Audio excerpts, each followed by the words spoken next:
Ready, Jerry? I'm ready. Just want to make sure you're ready, brother. Show me the money. Oh, you didn't know? Every day I'm hustling. Every day I'm hustling. Every day I'm hustling. Put my shoes on, you wouldn't last a mile. Summertime, wintertime, I'm on the grind. Yeah, I got the ring, I'm the champ, I'm the genie of the lamp. This is the gift I was given, so I just live by my hustle. Keep me put in my pocket, it don't make sense, but don't make a profit. So I hustle, ladies and homies. Make money, money, money, money. Called out here for a pill. Really tryna get this money for the real. I want to find a thing to save my life, so I hustle. It ain't over for me. No, it ain't over for me. Here comes the money. Here we go. Money talk. Here comes the money. Show me the money! Okay, let's go smoke that joint. What up? What up? It is Alex, the fantasy football hustler, back at you for another episode of Elevated Sports Talk. Let's get down to biz. What is going down? What is going down? All right. Let's see who's up in here. We got Emil in the house. Shout out to Emil. Shout out to Canada. What up? What up? And Will Power. What up? Also repping Canada.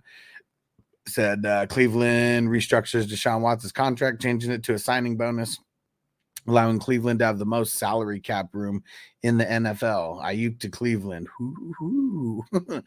That's very interesting. I mean, in the beginning, they were kind of in the beginning, they were kind of in the mix, right? But then they got out of the mix like really quick. That interesting. And Emil said Deshaun Watson trade, probably the worst trade of all time. No, it's not. Trey Lance is the worst trade of all time. They traded 3 first-rounders for someone who was not even good enough to play in the NFL. No, Trey Lance is still the worst trade ever in NFL history. You traded 3 first-rounders for a dude that wasn't even good enough to play in the NFL. 49ers suck. And now look at what they're doing with Ayuk. 49ers are ruining it. They got a good scheme. They draft well when it comes to like the lower picks, but as far as like moves that they've made for trades, I mean, shit, they traded for Chase Young last year. Chase Young, they gave up a 3rd rounder for Chase Young. Trash. Like 49ers, they're like, They've drafted well, to a certain extent, and they have like a great scheme with like Shanahan, but they're fucking everything off, man. Like they are not going to win a Super Bowl because they are not making Super Bowl like caliber moves. Like they're really not. Yeah, it's real easy to forget about Trey Lance, right? I dropped him in some dynasty for like a defensive lineman. He's done. Will says Ricky Williams is who I was thinking of. Nah, I mean, yeah, someone who has 10,000 yards in the NFL. It wasn't a bad trade for them doing it. It was fucking them fucking it up when they had the talent. That's what it was. Stranger, what up? It's going down. Shout out to the Houday Nation. All right. And yeah, see, like you can make a bad trade, but like if the player's not a bust, it's like the team's fault, like that's really what it comes down to. Like, yeah, Ricky Williams, like, man, Saints fucked it all up the way that they just handled him, like in general. And yeah, Mike Ditka was a fool for sure. I mean, they were a circus act, like over there at that time. Anything that they could do to get people to call the Aints the Saints, because that's how bad things were. But that's very, very interesting. After I hit this bowl, cheers, guys. We're going to go over some of the news that's came through today and since yesterday night. So one of the worst trades in professional history was when Philadelphia Flyers traded Eric Lindros. Look that one up. Just give me the specifics. Give me the specifics. Give me the cliff notes. Give me the cliff notes.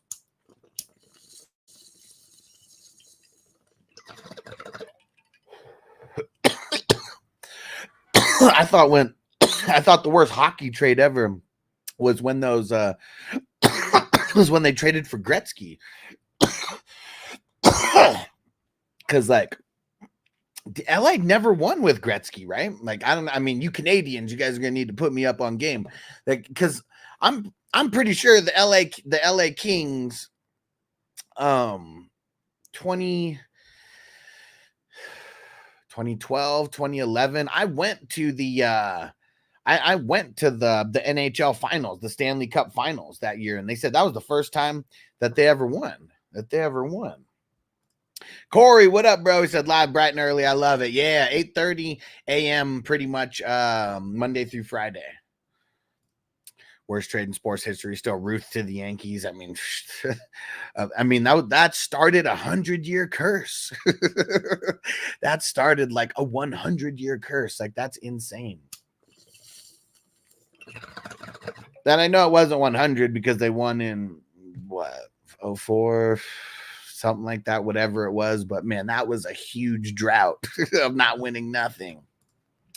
Will said Gretzky trade wasn't even close to being bad at all. Edmonton won the cup the next year. Okay, so I mean, so it was bad for LA, right? It was bad for LA. They got the great one, but yeah, I mean, didn't LA trade their like entire team like for him? Yeah, it wasn't a bad trade for Edmonton. It was a bad trade for LA, who gave up like everything for like the most popular hockey player in history. I mean, Gretzky's the great one, man. And he did win with Edmonton, right? Like, I mean, it's not like he got traded before he actually won, right? Let's see. The Nordiques acquired.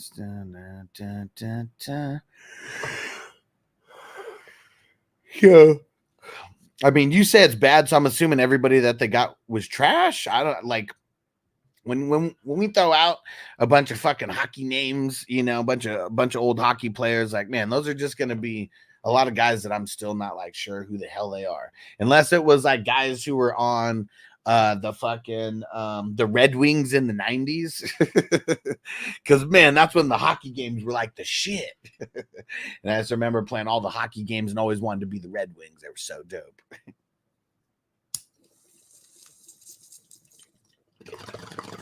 And let's see. No, everybody that Quebec got turned into gold. Except Peter Forster was worth more than Eric Lindros in that deal.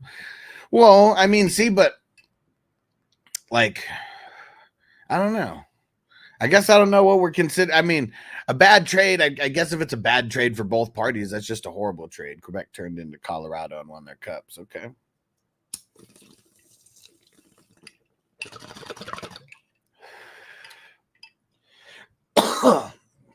Yeah, and I guess like even the Wayne Gretzky, I just know they didn't win anything, so that's why I was calling it a bad trade for LA. You know, at the time, LA is always trying to do some shit, get the most popular peeps over there in lieu of winning championships, though. You know. All right, let's see what we got here. Let me refresh. Let's see. Jeff Miller says Rashee Rice that the league is following closely with the development in the matters. It remains under review. Probably won't have much to say about Rice's situation while it's under investigation. Okay. Brian Callahan says he's hopeful that DeAndre Hopkins is going to play in the opener. What? I thought Hopkins was missing a couple games is what they made it seem like. Chargers releasing safety Tony Jefferson. Yeah. Eagles veteran DB James Bradbury suffered a lower leg injury. Ooh, that's not good. Approximately 6 to 8 weeks for the recovery time. Bengals bring Travion Williams back. Joe Douglas said that the Jets have been clear that they want Hassan Reddick here before they negotiate any contract adjustment. They need him in the building, they say. Vikings signed Brett Ripien and waived Jaron Hall. Bye-bye, Jaron Hall. Browns are releasing Tyler Huntley, and they signed Donta Foreman. Oh, yeah, this one was good. Jared Mayo, coach of the Patriots, informed the press that Jacoby Brissett is the starting QB going into week 1, and that Drake May will be his backup.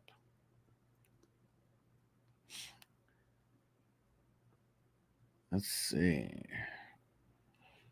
Oh yeah, Chargers. They traded for Taylor Heineke. I guess they wanted a better backup for. For Herbert, and we know Herbert's dealing with a little bit of injury right now. Will said Foreman just killed Jerome Ford's value, bro. He did not kill Jerome Ford's value, dude. Donta Foreman sucks. There's a reason why he just got released, because he sucks. It's funny just when some scrub like comes over here, oh, he just killed this other guy's like value. Like, no, that's just a fucking quick overreaction.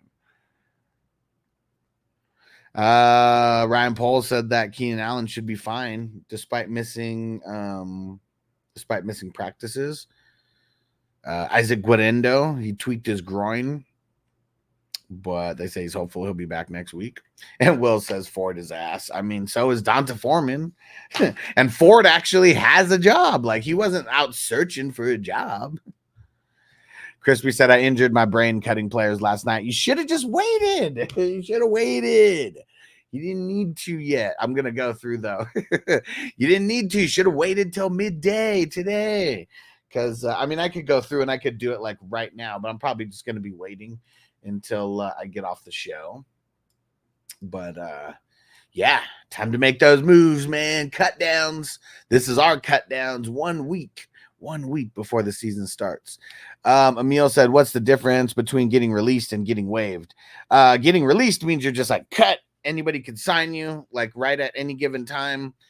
Getting waived, it has to do with the contract. Like it has to do with the contract that you're paid. Like no matter what, like that's the specifics of it. But if you're waived, it has to do with your contract specifically, because someone, if they pick you up off waivers, they're picking up your contract as well. And so if you get waived, that means there's like a 1 day period where anybody could claim off of waivers, you know, just like what happens in our fantasy football, same shit. And then if somebody picks up the player that's waived, they take on their contract of whatever it is. If you're just released, whatever you're owed by the team pays you whatever you're owed. And then people are free and clear to pick you up, you know, at any time. And then you can re-sign for anything that you want. Well, anything that they'll pay you. How about that? Because if you get released or waived, you ain't got the choice of what you're getting paid. And Crispy said, might miss the opener. Who might miss the opener? Stranger said, so far, KJ Henry DE is the biggest pickup for the Bengals since the cut started. Cool. Yeah, and yeah, thanks for like telling me. I mean, I know it's funny. Once you told me that Miles Murphy was hurt, then I go to like, I'm going through all my dynasties, doing my due diligence, putting people from my taxi squad who are going to be injured in the IR instead to open up another spot like for me. And Miles Murphy was one guy that I did that in 2 leagues, open up a spot in the what? Crispy said, I tweaked my groin making content.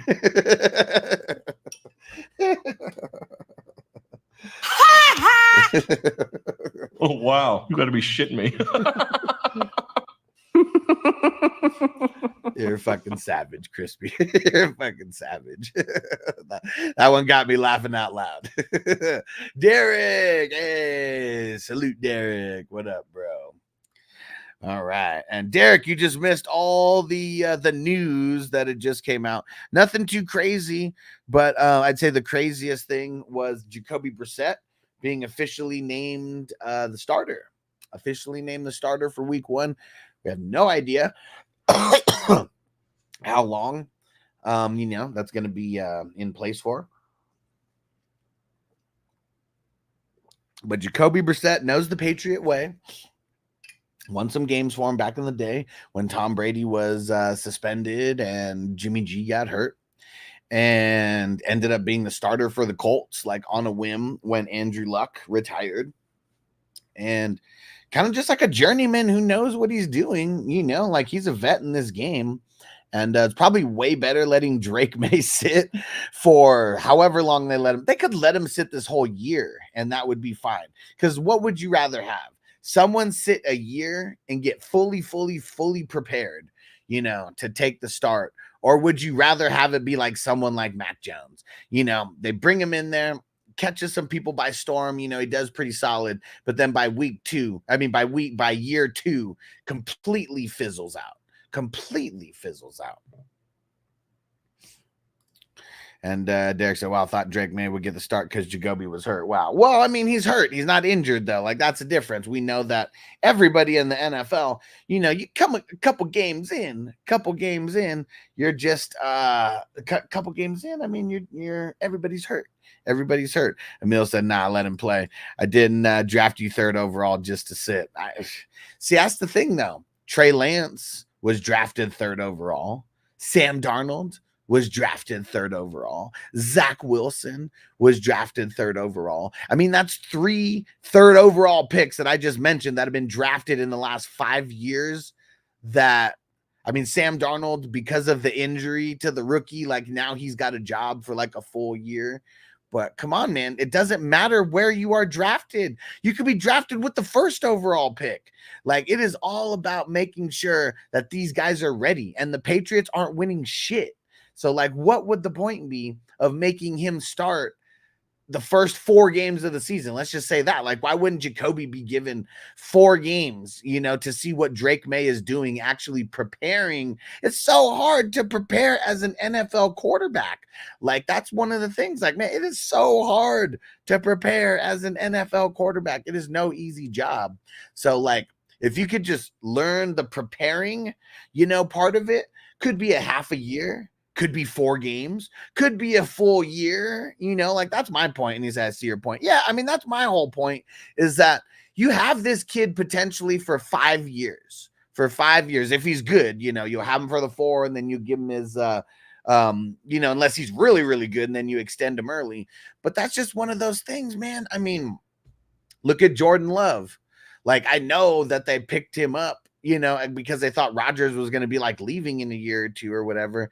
He sits for 3 or 4 years, but then he ends up like, now he comes in, hits the ground running, you know? I mean, same thing with Rodgers. Like, it sucks to let guys sit like that for so long when we're like all on this crazy rookie hype, you know?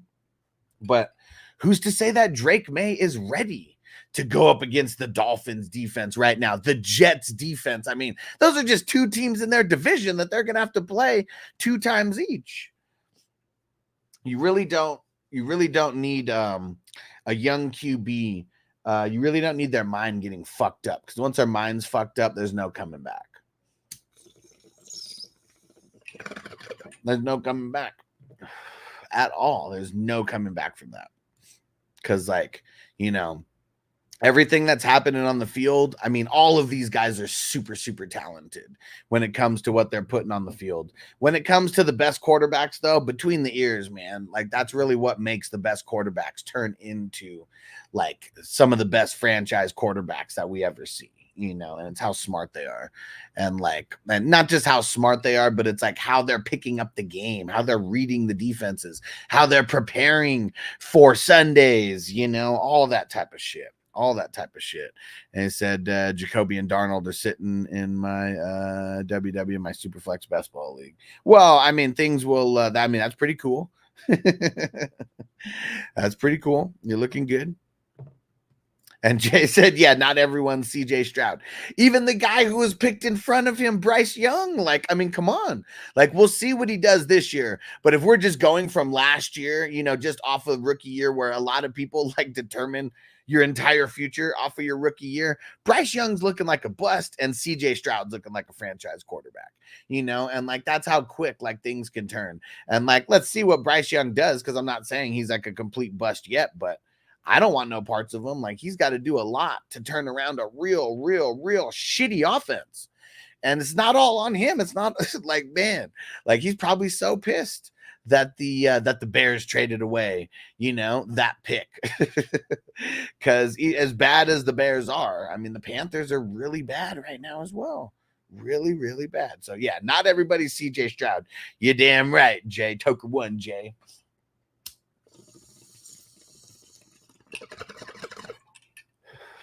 And no matter what, No matter what anybody says, there's more busts in the first round than booms. And no matter what, it is always going to be that way. It is always going to be that way. And Derek said, I don't want Bryce Young either. He said, play the drop. He's a bub. He's a bum. You know? He was a bum then, and he's a bum now. Man. Yep. He's a bum, man. He's a bum. Cannot play with him. Cannot win with him. Cannot coach with him. Can't do it. I want winners. I want people that want to win.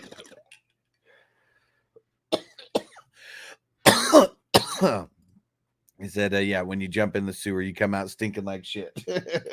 Yeah, what's another one? When you lay down with dogs, you're bound to come up with fleas, you know? And, I mean, it's just like Trevor, okay?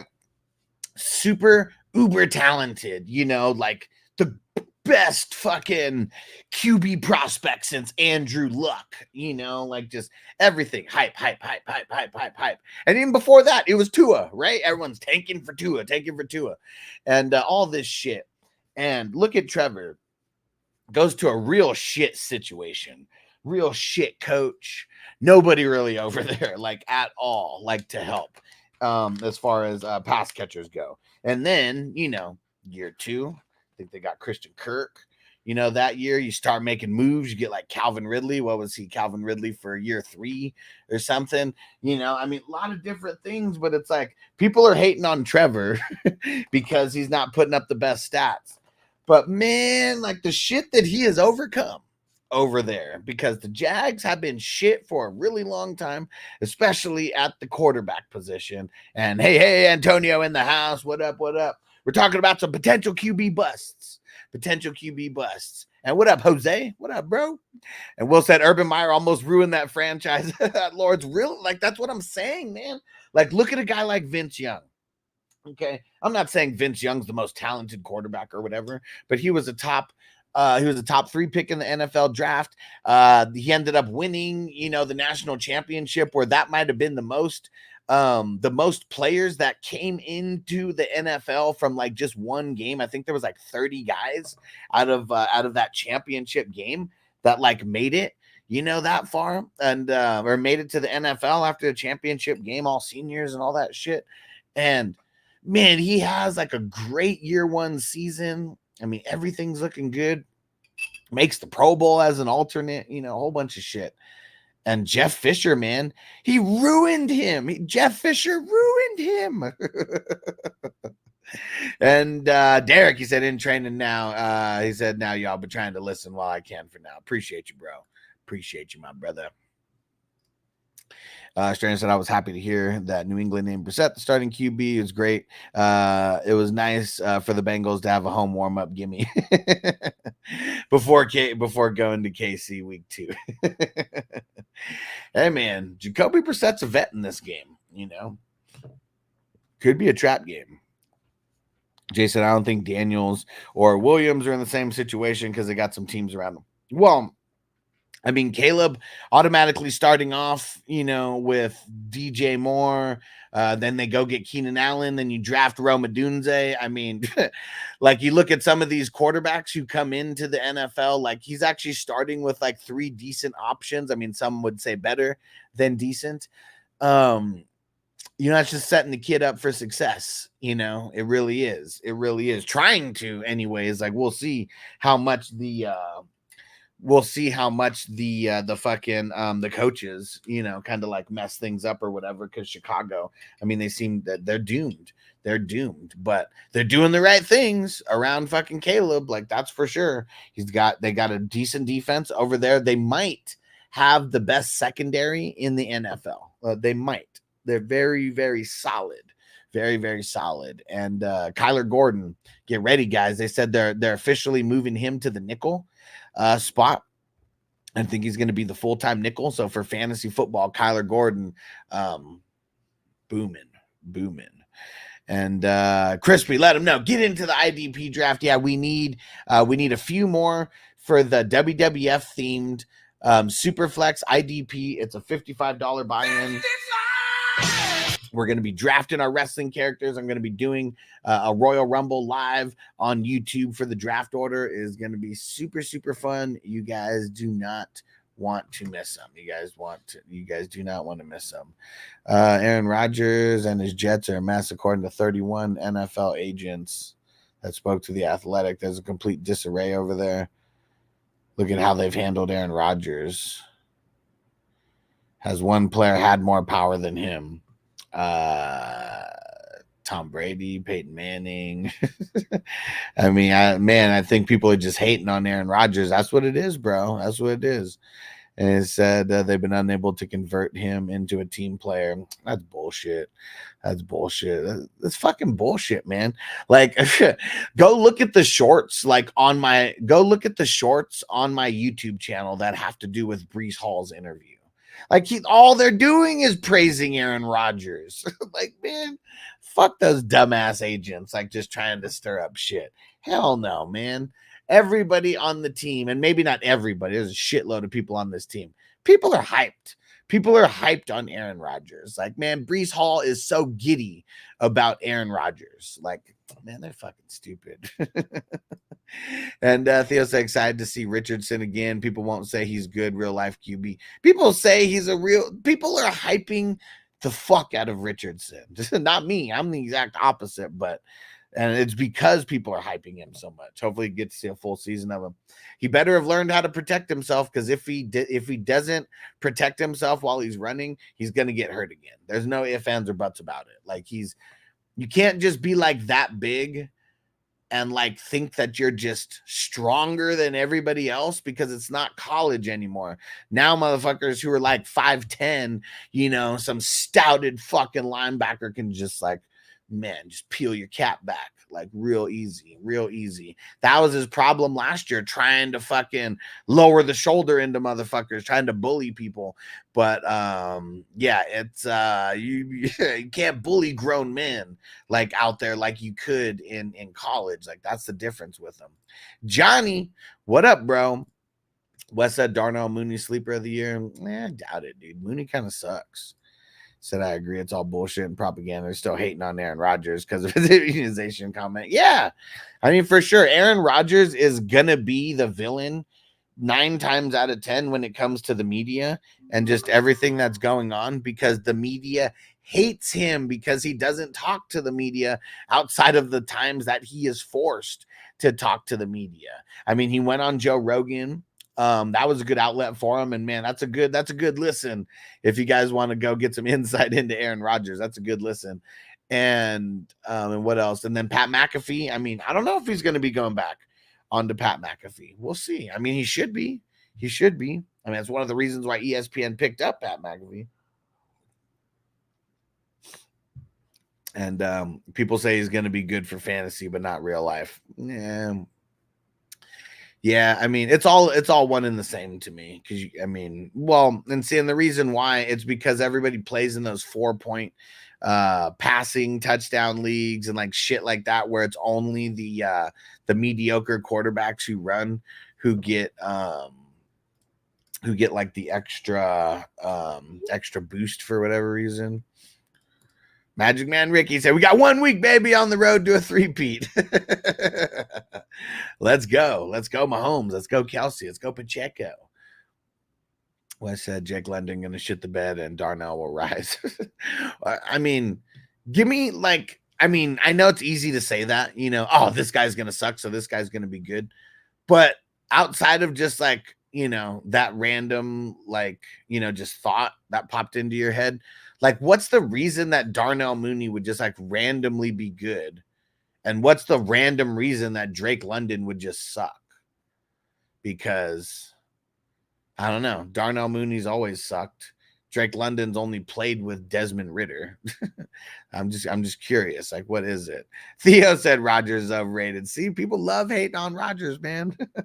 Yeah, he's only a 3-time MVP. I mean, he only has 1 Super Bowl. Maybe that's what makes him overrated. But how many quarterbacks in the NFL, past, present, and future, will never have even 1 Super Bowl?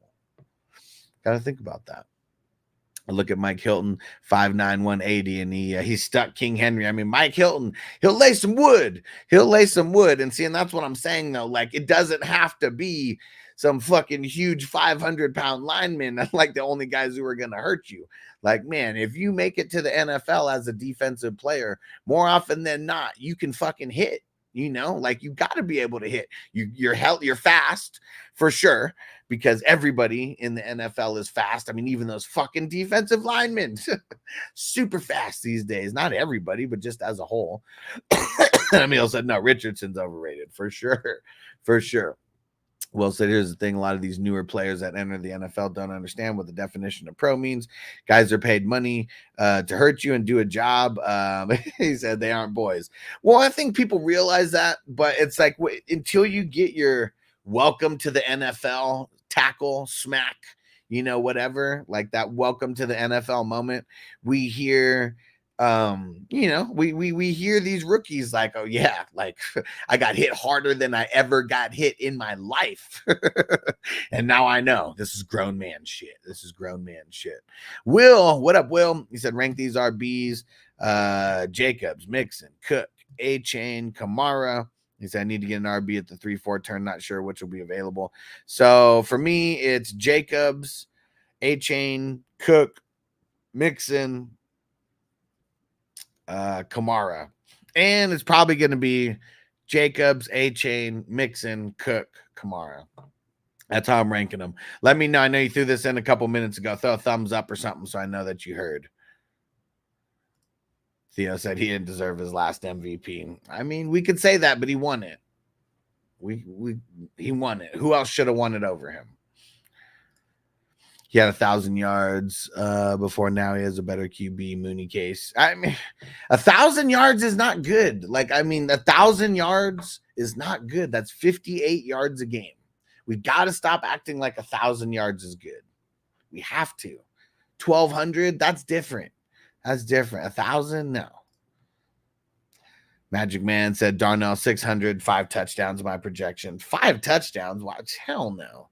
I'm with you on the 600, but 5 touchdowns? No way. Nigel! What up, Nigel? Shout out to Serbia. He said, at work listening to some fantasy knowledge. Let's go, bro. Let's go. All right. Thanks, Will. And thanks for subbing. If you subbed today, appreciate you, my brother. And Will said, like an Independence Day when Will Smith punches the alien in the head, welcome to Earth, except welcome to the NFL. And Derek said 1,000 yards is good to me. Not a lot of people get it. Yes, they do. Yes, they do. I'll tell you right now. Let's go see how many 1,000-yard receivers we had in the NFL last year. How many do you think hit 1,000, Derek, last year? Put your guesses in. Who hit 1,000 last year?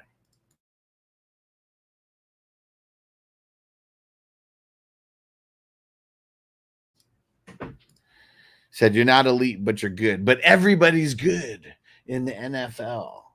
Everybody's good in the NFL. And even if you don't get 1,000 yards, you could still average more than 58 yards a game. But throw it in. Throw it in. How many players do we think hit Someone needs your assistance in the 122. Thanks, Magic Man. Let's go see what the hell's going on over here. Got to go get my commissioner on. All right. There we go. Jay said my guess is 39. What the fuck? That's a fucking lot. For last year only? That's a lot. He said Tony Terrible never had over 1,000 yards. Man, fuck Tony! All right, let's see. Fucking Dale does, man. He's always fucking missing his pick and never sets a cue. And Jalen Carter is not even bad in the 29th round.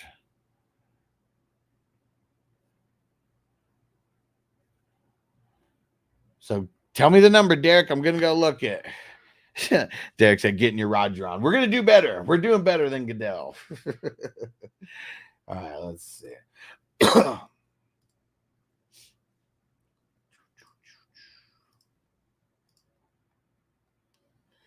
Dun, dun, dun, dun.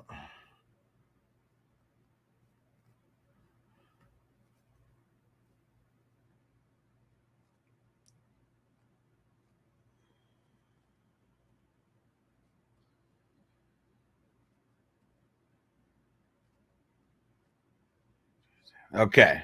All right. Derek said he guessed 20. 27. 27 wide receivers just last year. That's it. Just last year hit for 1,000 yards. That's it. 27. That's a lot. That's a lot. That's a lot. And Derek said, so I was close. I don't know about that. Let's see. Let's see what percentage you were off by. You were off by 26%. You were off by 26%. Uh-oh. Noble's in the house.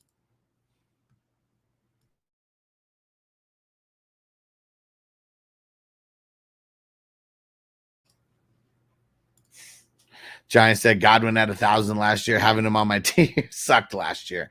Yeah, because unless like 1,000-yard receiver, like a lot of context could go behind that. And guess what? If you get yards in week 18, that has nothing to do with fantasy football anymore at that point. He said, so if you hit 1,000 yards, I think you're good then. That's just me.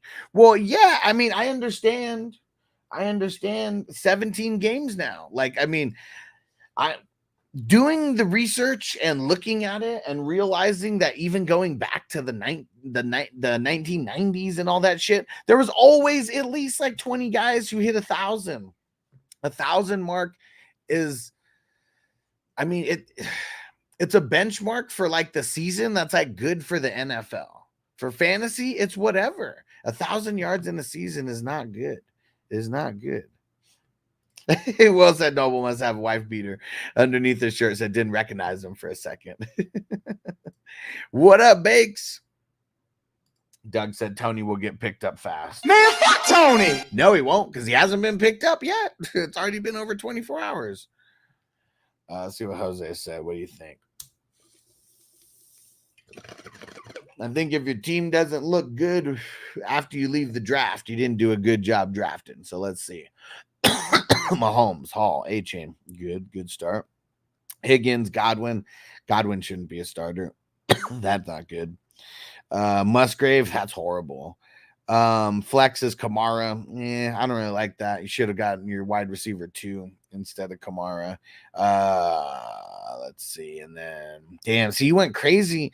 Like, you went crazy on running backs. Like, I mean, it's cool that you got like Ken Walker, but he's on your bench. He's on your bench, and you have like a so-so like wide receiver 2. And bench depth, I mean, it's okay, but yeah, this is probably like a C+ like squad to me. And like, there's nothing bad with Godwin, but I wouldn't want him as a starter. He should be one of the people who are on your bench. Like, you shouldn't have a 4th round or a 5th round, 6th round pick wherever you got him. Shouldn't have a 6th round pick like on the bench, and like while you still need another wide receiver, because all your wide receiver backups like are super suspect. Like as well. I mean, maybe Palmer, ends up becoming the one. Peace out, Derek. Have fun at training. Says this isn't horseshoes and hand grenades, Derek. You damn right. You damn right. Will said Tony would go to the Canadian Football League. Man, fuck Tony. They'd never have him, bro. I'm sure he can't even get into Canada. He said he'll suck there too. Maybe the Saskatchewan Rough Riders will pick him up. I doubt it. But speaking of Rough Riders, let's get some real Rough Riders going while we smoke this bowl. Yeah.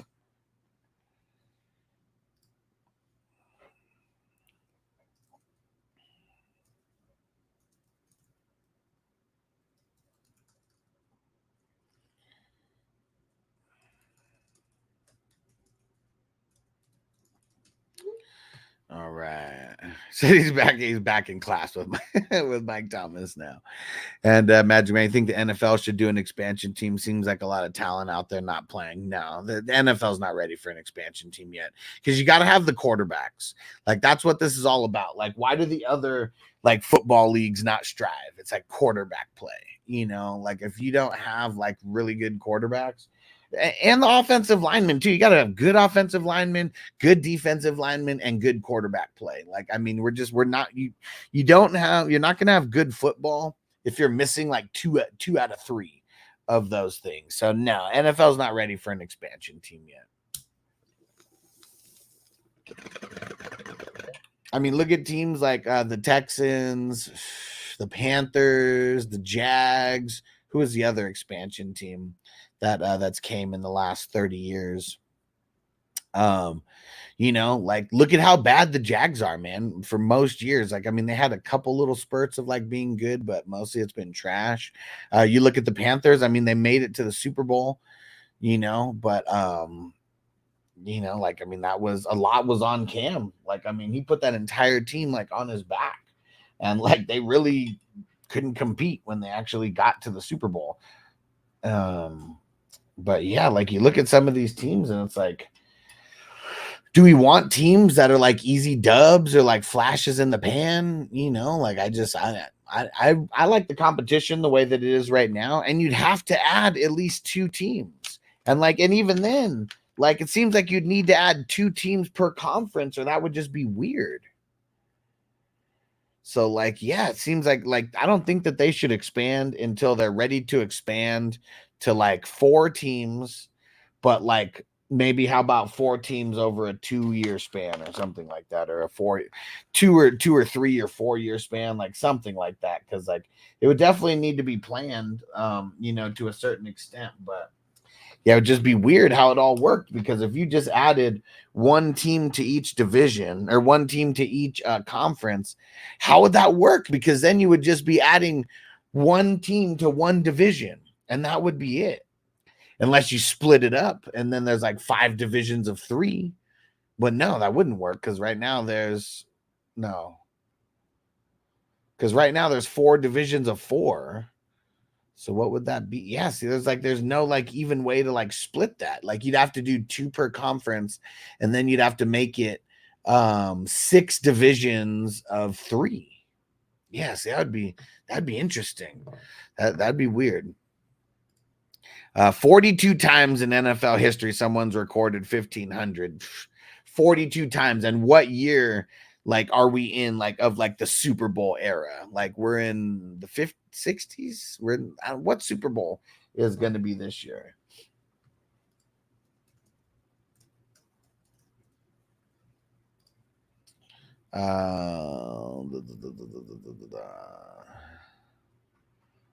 So what number is it? What number is it? What Super Bowl number are we in?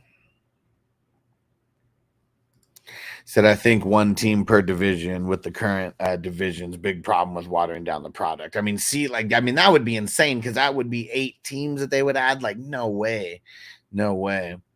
And Crispy said Jerry Rice also did that with a more heavy run game in the NFL for sure.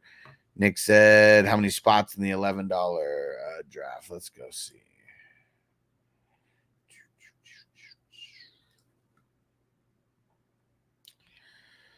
Today is the 130th division. It is the wrestler. So as of right now, there's only 3 people in. But things change really quick.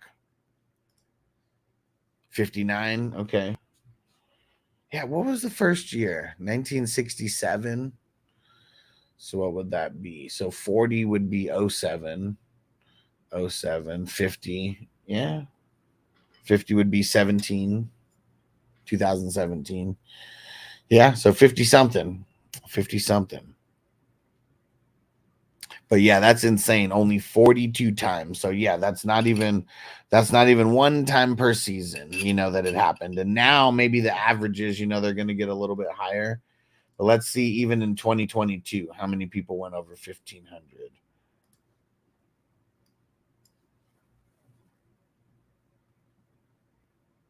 Only 3. Amon-Ra St. Brown came close. But the year before that, it was Jefferson, Tyreek, and Devontae. That was it. Those were the 3.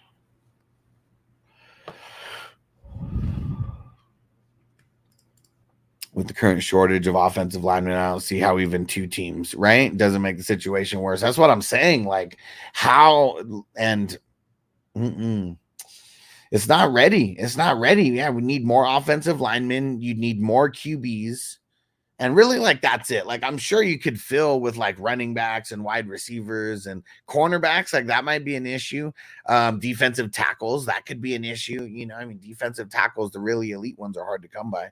And I mean, I'm sure defensive edge. I mean, there's a shitload of DNs out there. Linebackers, I'm sure the linebackers could be filled pretty easily. But safeties, I'm sure those could be filled really easily. But yeah, cornerbacks, D tackles, offensive linemen, and quarterbacks. Like, that's the reason why they can't expand, because there's not going to be enough of them to create 2 to 4 more teams. Like, I don't even know how would it even happen if it was just 2 teams? Like, that doesn't really even make sense, because 32 is such like a round number with everything they got going right now. Two conferences of 16, 8 divisions of 4. You know, you add 33, 34. Like, I mean, that changes up the whole schematics of everything, and nothing's really even when it comes to 34. You can't evenly split 34. Will said the number of 42 goes up in 2018. There have been more. I didn't look at the date of the article posted. Oh, okay. So yeah, there's more than that, because just in the last 2 years, 23 and 24, we had 3 wide receivers each go over 1,500. But it's like that's the elite mark, man. That's the elite mark, 1,500. Because there's 2 others, at least in 2022, that had over 1,400 yards. And same thing last year. There was 2 people who had over 1,400 as well. But it's like top 5 in the NFL yardage wise. I'm gonna have to go for 14. Gonna have to go for 14 hundo. Stranger said there are only so many guys in the world who are athletic, 6'5", 330, for sure. For sure. Theo said NHL had different size variations around 10 years ago. I think it's how the NFL will have to do it. I mean, that would be the only way initially, but that would be whack. That would be whack right away. What did Ricky say? Don't do my number 34. He said that's hood. Yeah, right. And Song, what up, Song? What's going on, bro? Let's smoke it up, homie. Toker1J said every team can't be elite anyways. Go ahead and expand. Let the chips fall where they may. Well, I mean, it's not about being elite. It's not about being elite. It's about having 2 teams that come in that are just straight up dog shit. Like, that's really what it comes down to. Not elite.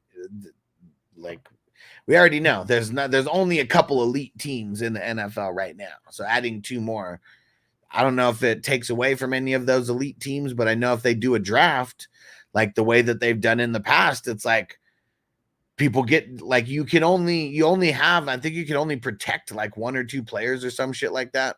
And then everybody else is up for grabs. Everybody else is up for grabs.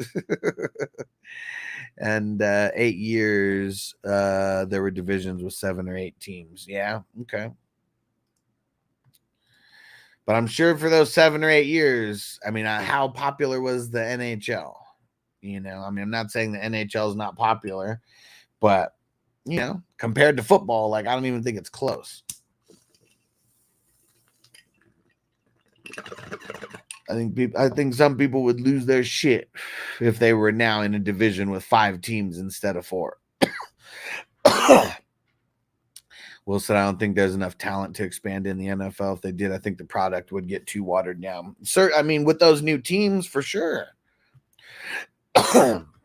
Look at how bad the Jags, the Panthers, the Texans were for like the longest time. Like, I mean, if we want to see a team come in and just be dog shit for 10 years, like, I don't know. Like, I don't know if I want that right now, especially the way that the NFL is, because there's only a couple bad teams in the NFL. Like, there's a lot of halfway decent teams, and then there's a bunch of good teams, and then there's a couple great teams, and then there's a couple elite teams. teams, and that's it. And like, we don't want to add more to the dog shit like end of the spectrum, like in this, because like last year, who were the dog shit teams? Let me just go look at the standings last year. I mean, we know the Panthers for sure. But yeah, let's see. I mean, Patriots only had 4 wins. But that was it in the NFL. That was it in the AFC. Only the Patriots had 4 wins. They were the worst. Chargers had 5 wins.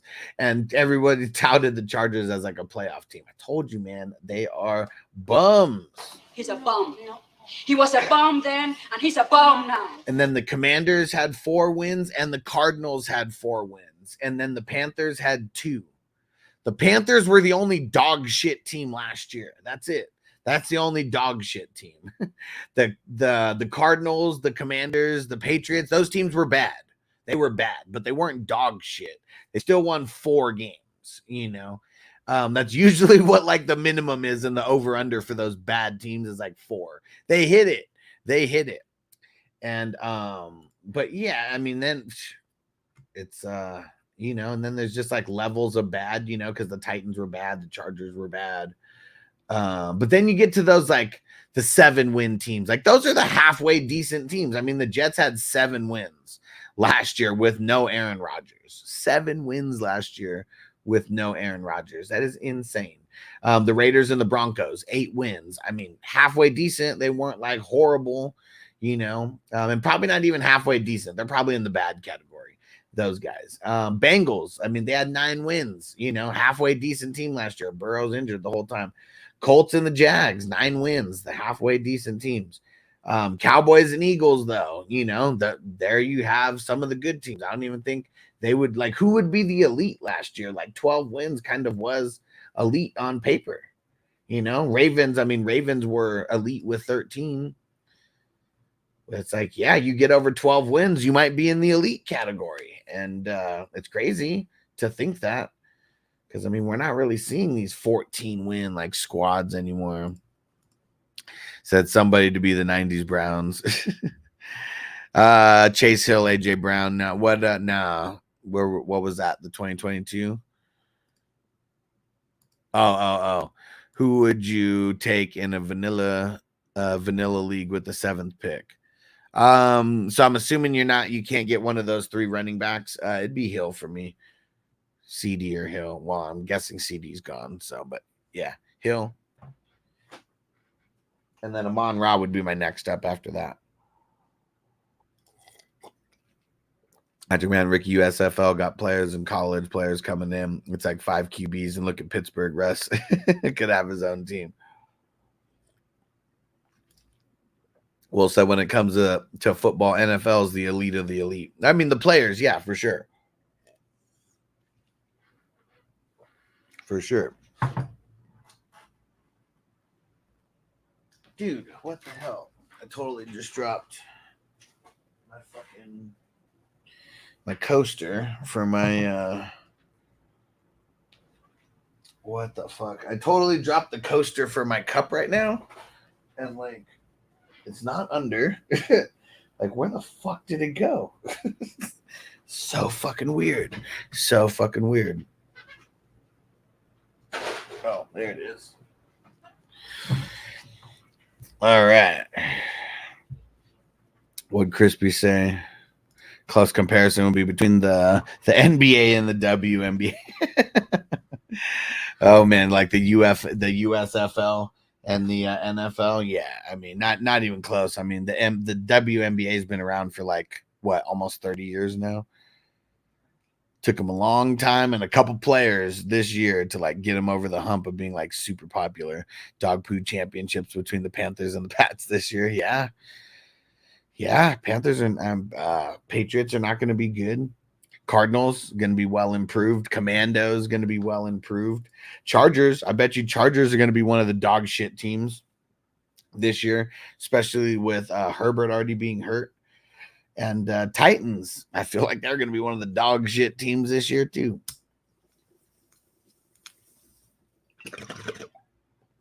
And you guys could keep doubting me on the Chargers, but they just keep proving me right year after year.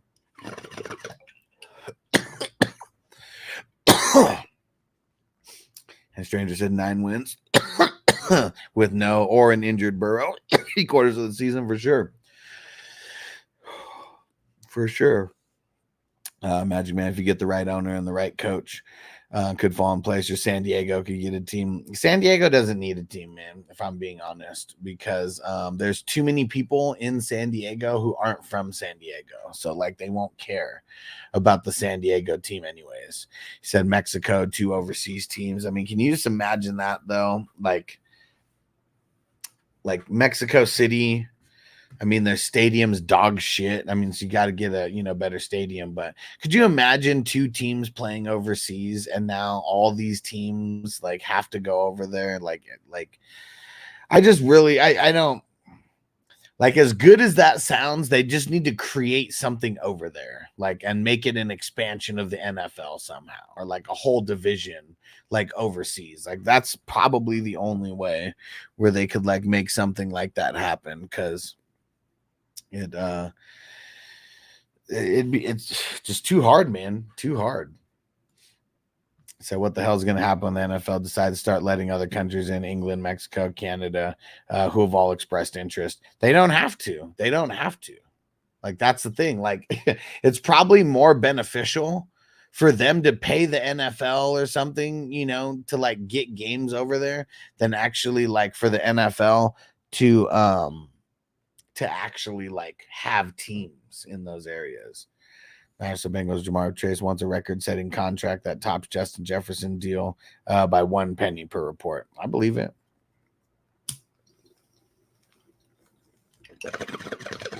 Sucks for him though, because he might have to wait a year to get that.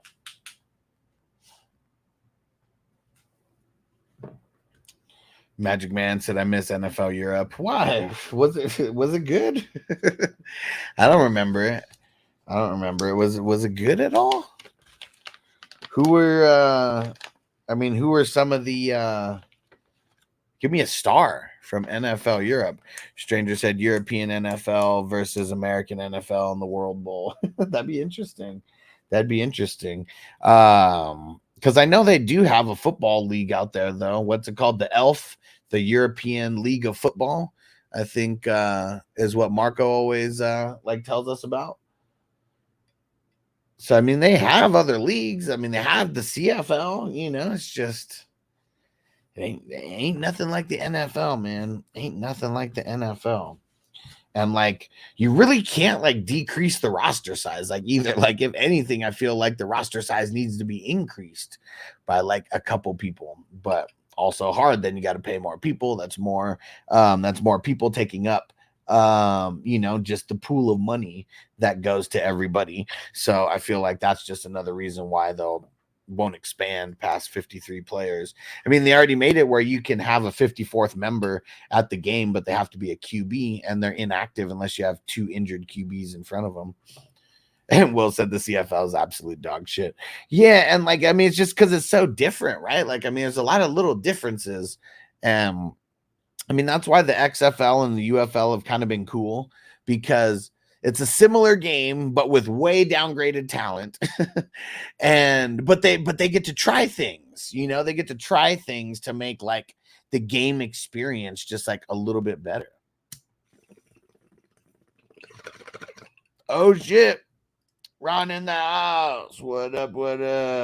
You got perfect time. About to start a little puff give in this motherfucker. And Ron said, Varsity Blues was big time, bro.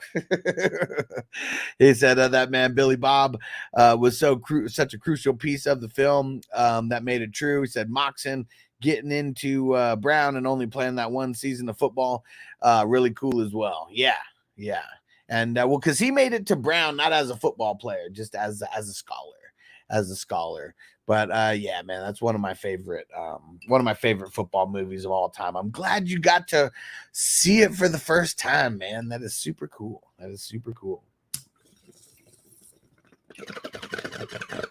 I've probably seen that movie. I mean, it came out in 99. I saw it in the movie theaters. It's one of those ones. Like maybe I haven't watched it every year of my life since it came out, but I know that there was multiple years that I saw it more than once. So like it's a 25-year-old movie. I definitely have seen it more than 25 times. Definitely. Bake said if Chase gets a contract before week 1, would you take him over Hill? No. I'm still taking Tyreek, man. He was on pace for 2 G's last year, man. Like, why would anything about it change? You know, like the way they use him. I mean, just how fast he is. He's so much faster. Like, he hasn't lost a step yet. You know, maybe when he loses a step, I'll stop considering him like that for like redraft leagues. But no, man, it's Tyreek and CD and Amon-Ra, man. Like those are the top 3. Especially you're talking about a vanilla league. Like they're the top 3 to me. I mean, so right now, Chase isn't even in the mix of like the top guys for me because of all the bullshit that's going on right now. Because you got to play it safe. Like, I mean, if this is a money league, I mean, you got to play it safe. Someone else who's ballsy enough to take him in the second round, like they're going to be the ones who end up, you know, getting the what the hell happened? Those are going to be the ones who make shit happen for sure.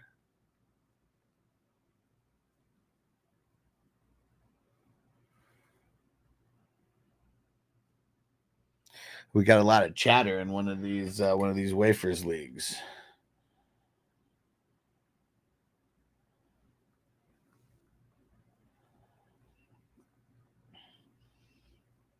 Hold on one sec.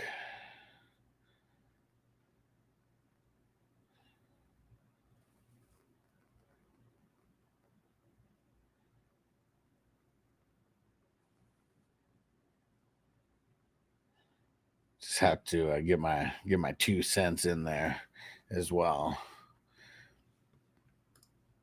And Will said the guy who played Billy Bob in real life died. Did he?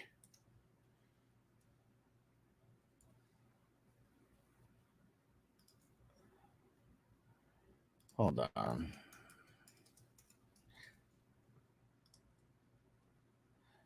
I thought he was the one who lost like an insane amount of weight.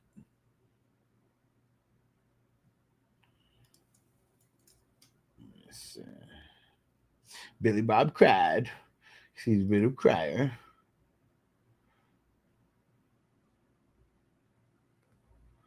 Where's Billy Bob? Billy Bob, Billy Bob, Billy Bob.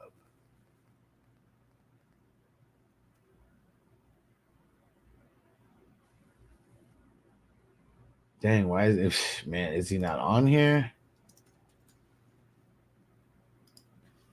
Ron Lester.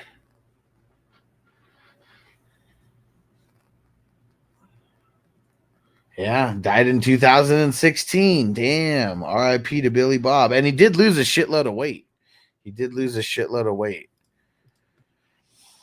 said, do they add players? John Kitna, James Harrison, Kurt Warner, Adam Vinatieri, Donta Hall. He said the stars on the come up. I mean, that's pretty cool. I don't even remember it back then. It says then taken away from the NFL teams, allow a couple teams from UFL to come in and join to expand their teams, join the NFL like Birmingham. Interesting. Yeah, RIP Paul Walker, man. RIP to Paul Walker. His hamstrings scare me. He's always hurt. I mean, it may be. Being hurt, he still led the NFL in yardage last year. And so I don't know. Like he's too consistent, man, compared to some. I mean, look at how he's been over there. It doesn't matter that he's gotten hurt. Look at how he's been the last 2 years over there.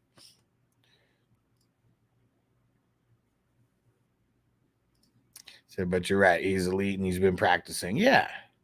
And like everybody's hurt right now, but I know it sucks with like the hamstring. But yeah, I understand.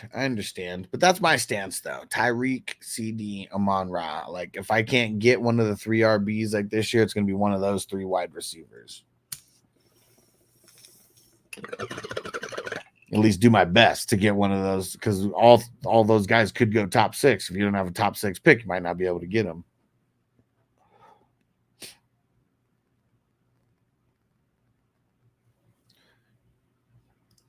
Allie Larder would make me into a banana split any day. You're a savage. So funny. He was, I remember when he was like, after he gets her to put on the blanket or whatever, and he's like, dang. And she's like, what? He's like, I usually fall for the whipped cream bikini every time.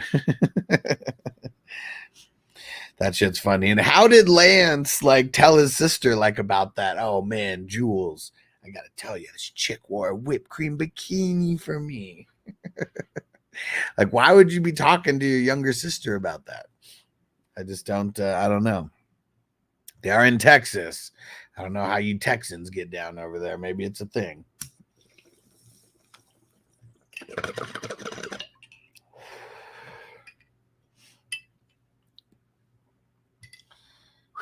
All right. Let's go check and see if any other fantasy football news has came in since we've been live. Let's see, because we're all the way live. No way. Vikings say that Myles Gaskin will be the kick returner and RB3. Uh-oh, Myles Gaskin just got a little bit of value, like this much, like that much value. That's fucking hilarious. He's back. He's back.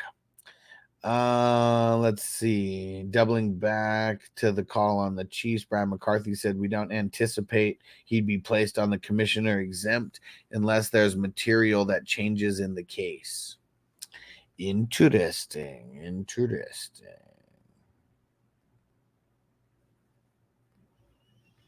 So Rashee Rice might not get in trouble. He legit might not get in trouble. I mean, not for this year. I mean, yeah, Jay said, hell, on the 129th yesterday, Bijan went 12th. Yeah, for sure. And I mean, I'm talking about single QB leagues. He said vanilla league. So you, if you ever hear anybody say vanilla league, it means like single QB, like all the basics, all the defaults and everything like that. And like that in a league like that, like he ain't going 12th. But yeah, I mean, that's why I love the super flex IDP, because you might actually have a chance to get Bijan or Breece Hall at the 12. It's not happening in those single QBs. Like, you might not even be able to get one of those guys at the 4th or 5th pick in the single QB leagues. And Ron said when Lance was getting that coochie on the dryer, he said, and Billy Bob runs in, puke and rally. That you guys are hungry. Left a few hot dogs in there. Oh man. And yeah, they're getting crazy, man. And Charlie Tweeter, he was always my favorite character back in the day, just because of how wild he was. But yeah, he's wild. He's wild. Scott Conn, man. Scott Conn. He's been in a lot of different things that I like Gone in 60 Seconds, Varsity Blues. This was the first one. His dad, James Conn, Hollywood veteran, legend, whatever. And yeah, and then even going to him being on one of my favorite shows of all time, Entourage. Will said Myles Gaskin helped me win my fantasy league on Christmas Day a few years ago with Miami. Allowed me to defeat the guy who had Alvin Kamara with 5 touchdowns on that day. Wasn't it 6 touchdowns that he had on Christmas Day? Wasn't it 6? It's just so insane, man. Ron said Scott Conn's best role was Into the Blue, also with Paul Walker. Yeah, I mean, that one's a pretty good movie as well, Into the Blue. And that's the one with Jessica Alba swimming like in the ocean. Like, oh man. That's usually a part of the movie that gets rewound a couple times. Like, man, just insane. But yeah, Scott Conn, he's the man. Yep, Ocean's 11 as well. Good call. Yes, sir. And that's so funny because he's the one in the car, remember? And it's like he's racing like his brother. His brother's got that car or whatever, and he souped it up like crazy. And he's in like a big ass monster truck, and it's getting so close that he just goes over just a little bit just to like run over the car to make sure he seals the victory. Yeah. Yeah. Scott Conn, he's the man. He's the man. And he plays a douchebag more often than not. But one of the things that like he's like I don't even want to mess it up, but he's pretty much like a karate or a jujitsu or like some kind of like mixed martial arts like guy where he can like fuck anybody up. At least that's what he says, any normal person, you know, and but like the amount of training that he's put in whatever type of martial arts that he's doing or mixed martial arts, who the fuck knows. But that's something about Scott Conn. He's scrappy. He's scrappy. And he could twist you into a pretzel, apparently.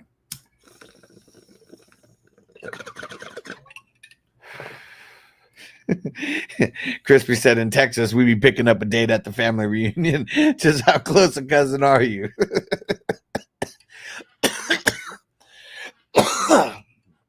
Oh, man. Fucking Crispy. See, that's how it be, man. That's what I figured. Some parts of Texas, you know, I mean, they say all my exes live in Texas. I mean, they didn't, you know, we know how it is. We know how it is. And the slight intro into opioids and Varsity Blues was super interesting as well. Like that was the time when it was ramping up big time in high schools around the country in real life. Yeah, for sure. And took some balls, right? Like, I mean, a happy-go-lucky like football movie or whatever. But, you know, like movies like Varsity Blues, the program, you know, like where they're showing like, you know, I mean, obviously he was like, you know, this is one of the best times of our life, winning championship, like all that shit. But like, man, the shit that they had to go through, you know, like as well, like no boo-hoo, you know, for them. But, you know, it's crazy when you see it and know that there's programs out there that are putting needles in motherfuckers' knees, you know, and that shit sucks. That shit sucks to get them back out on the field, like right in that game when they should be missing weeks or whatever. And back then, you know, with the fucking concussions, like, man, I mean, see, look, they even like went into like the concussions and the CTE a little bit, like in that. And like, they didn't give a fuck. Like, they didn't give a fuck about him getting his head smacked and all that. And he's like with the oxygen tank, like on the side, like sweating, like dying.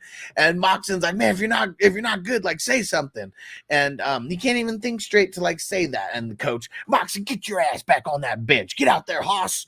And man, like look at that. Like Lance Harbor, you know, he went down because of that. Billy Bob totally fainted on the field. Lance Harbor fucking D-end or DT just straight unabated to the quarterback. Bow, fucking broke his knee in fucking 10 places. They said he broke every ligament he had in his knee, or tore every ligament he had in his knee. And they said all the damage that he had, he shouldn't have even been playing. Look at the coach. Never said anything to me. But they're giving him those shots every fucking every day. Every day, probably. Crispy said Mike Williams available to play week 1 MVP. No way. Let's see. Hold up. Let's see if anything else came. Yeah, Robert, this is according to Robert Saleh as well.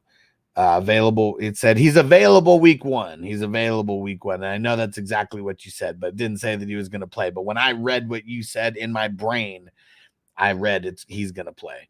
Said he had a nice practice today with 4 out of 5 catches. And he said, so there you have it. Mike Williams will play versus San Fran. Okay, never mind. But that's from Rich Samini, who said that. Sala didn't say that. But they're making it sound like he is. But you know what I say about Mike Williams?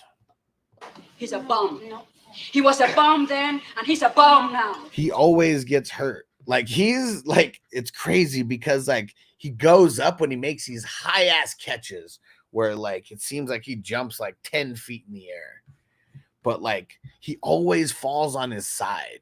And like when he falls, it looks like he fell from like 50 stories high. It always looks like that. And so I wonder, let's see. But man, the Jets, I'm curious what to think about this Jets 49ers game, because I mean, as of right now, you got no Reddick for the Jets. But as of right now for the 49ers, you got no Ayuk. You got no Trent Williams. You got no Dre Greenlaw. I mean, I know they do have a Devondre Campbell over there now who should be filling in for Dre Greenlaw for these first, however, I mean, he's on the pup, so he's missing at least 4 games. Who knows how many he actually misses. And it's just going to be very interesting. It's going to be very interesting. And I wonder how morale is for the 49ers right now. And they're not playing on turf, right? I mean, that's what fucked up Rodgers like last year, playing on that stupid ass turf.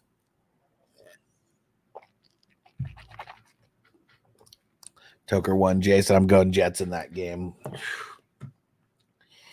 Yeah, I really feel like this is like San Fran. It's like every couple years they just have like everything bad happen to them, injuries, like all that type of shit. Their front office isn't making it any easier on them because not making Ayuk and Trent Williams a priority. If that carries into week 1, like good luck, because that's just going to set them up for failure right from the beginning. And now just in their division, Cardinals are better. I don't know if I'm going to say Seahawks are better. They're probably the same as they were last year, but I feel like the Rams are going to be better. You know, I mean, I know Puka's a little bit hurt like right now, but Cup's not. And that was like one of the reasons why the Rams, like, I mean, I don't know. I don't even know if that's why they would have in our head, like why we would have thought they got off to like a slow start because no Cooper Cup. But yeah. 7 days, baby. 7 days. 6 days, whatever. Next Thursday.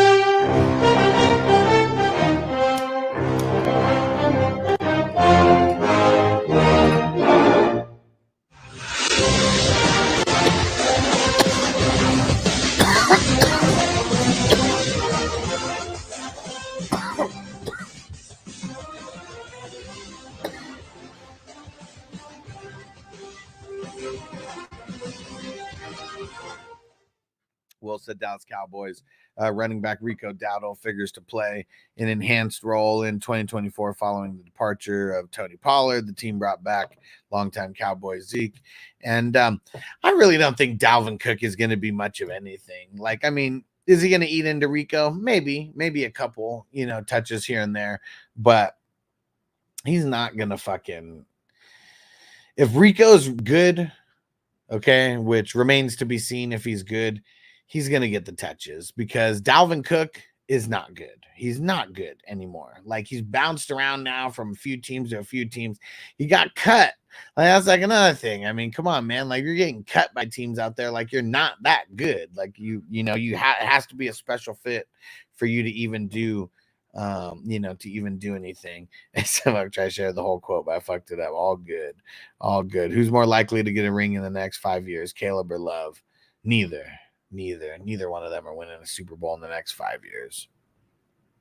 I'm not even going to say one or the other because neither to me.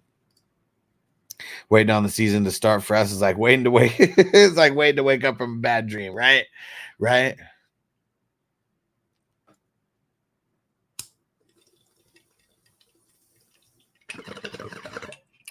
Fish taco lover, you're a loser. I'm on YouTube right now, you weirdo. Man, we got a hater over there on Rumble listening to a pothead talk about fantasy football. Man, we know about you conservative fucks over there. Like, oh, weed makes you stupid and not good at anything. Tell that to Michael Phelps.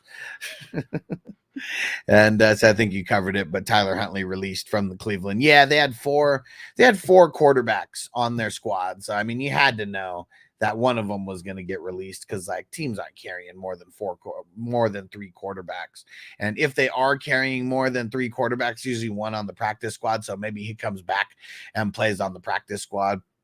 But I'm so curious if they try to move Jameis. Like it legit would have to be a team like Giants or like something like that. And Crispy said, where's that prime time motherfucker at this morning? He's usually not. I mean, I don't know. Sometimes maybe he comes in on the morning shows, but he's always coming on the evening shows when we do our drafts and shit.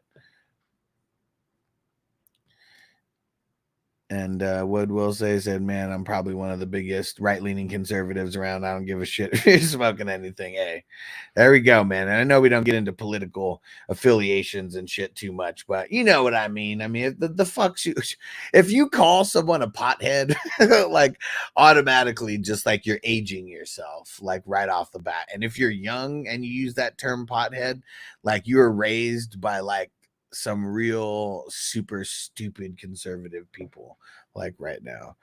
And I know Dalvin isn't what he used to be, but I think he will be. I think he'll cook in Dallas. Nah, I'm not going to say that. No way. No way. I mean, Dallas's line isn't what it used to be. And even if you're a guy in between the 20s, like a lot of times that isn't good if you're not scoring touchdowns. You know, we need the touchdowns. Like you need to have so much volume if you're not going to be a touchdown guy that sometimes it's not even worth to roster guys like that. Said, say that to Woody or Willie. Exactly. And I've already smoked weed with Tommy Chong, you know, like Devin the Dude, like a couple like of these, the legend weed smokers out there. It is my whole goal to, you know, eventually be able to smoke with even more of the greats. Ron, so what's another big football film I've seen? Any Given Sunday. Oh, Rudy, man, Rudy is like the most Hollywooded up like movie ever. Joe Montana played with Rudy, and he was like, man, he was like, that movie sucks. He was like, it wasn't like that. He was like carrying him off the field on everybody's shoulders. That shit didn't happen.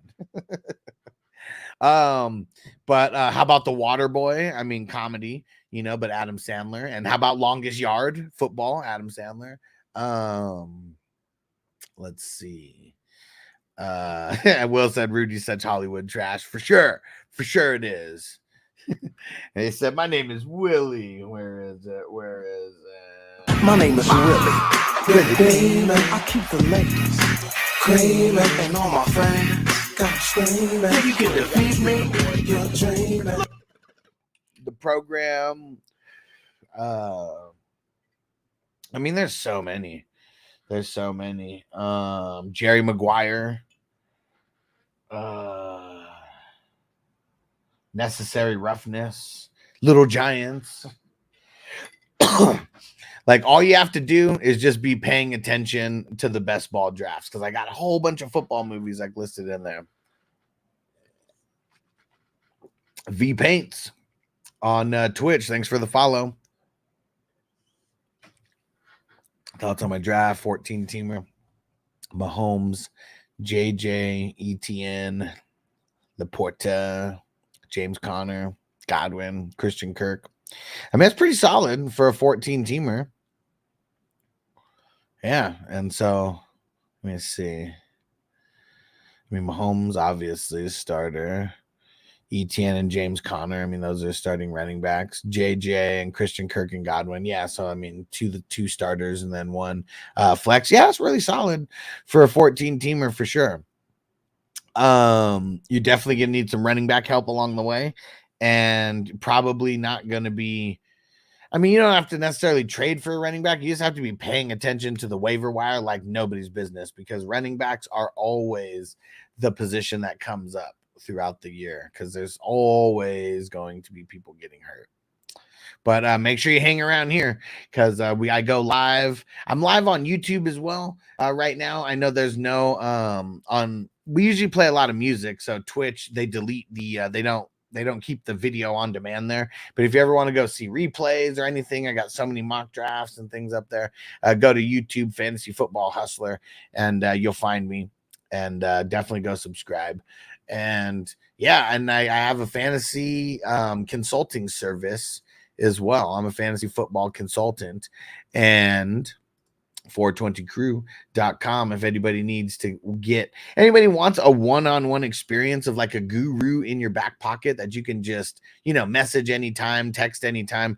Go get signed up. That's what my business started off as first, a fantasy consulting service, and that's still the backbone of everything, that I'm doing, because during the season, I mean, it feels good in August, like, because there's a bunch of people who, they're not in the dynasties. They just play redraft. They might be in their couple home leagues, whatever, couple work leagues. But like when they hit me up in August, like, hey, I just signed back up. Let's go. We're doing this again. Makes me feel good knowing that I did a good job the year before. And I know not everyone's going to stick around in the off season, because not everyone is paying attention to football in the off season as much as we are doing our drafts in February, March, and all that shit. But yeah, 420crew.com. Go get signed up. And Will said, take Chubb and stash him on your IR. There's no chance in hell that Nick Chubb was not drafted in a 14-man draft. Draft day is a good one. I like it. It's like the only time the Cleveland Browns have ever done something good. So yeah, that's a good one. And I say, yeah, I've seen both replacements and the water boy. He said, oh yeah. It ain't no guess as what it's gonna be. For sure. And Doug said net crack time.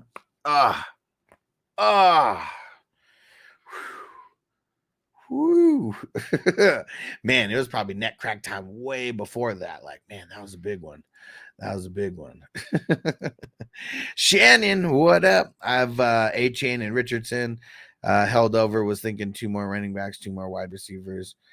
They grabbed Chubb at the 6-1, then grabbed Chubb at the 6-1.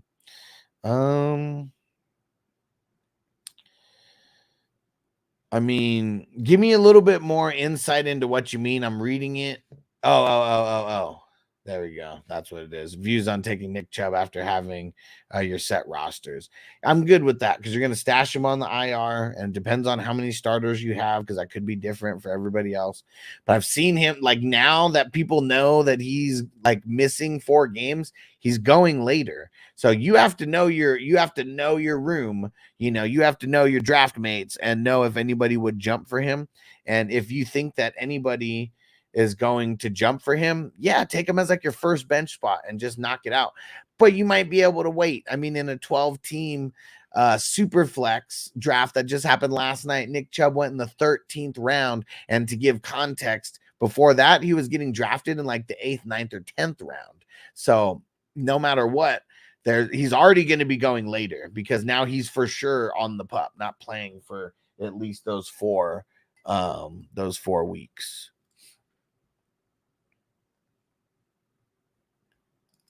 And who knows?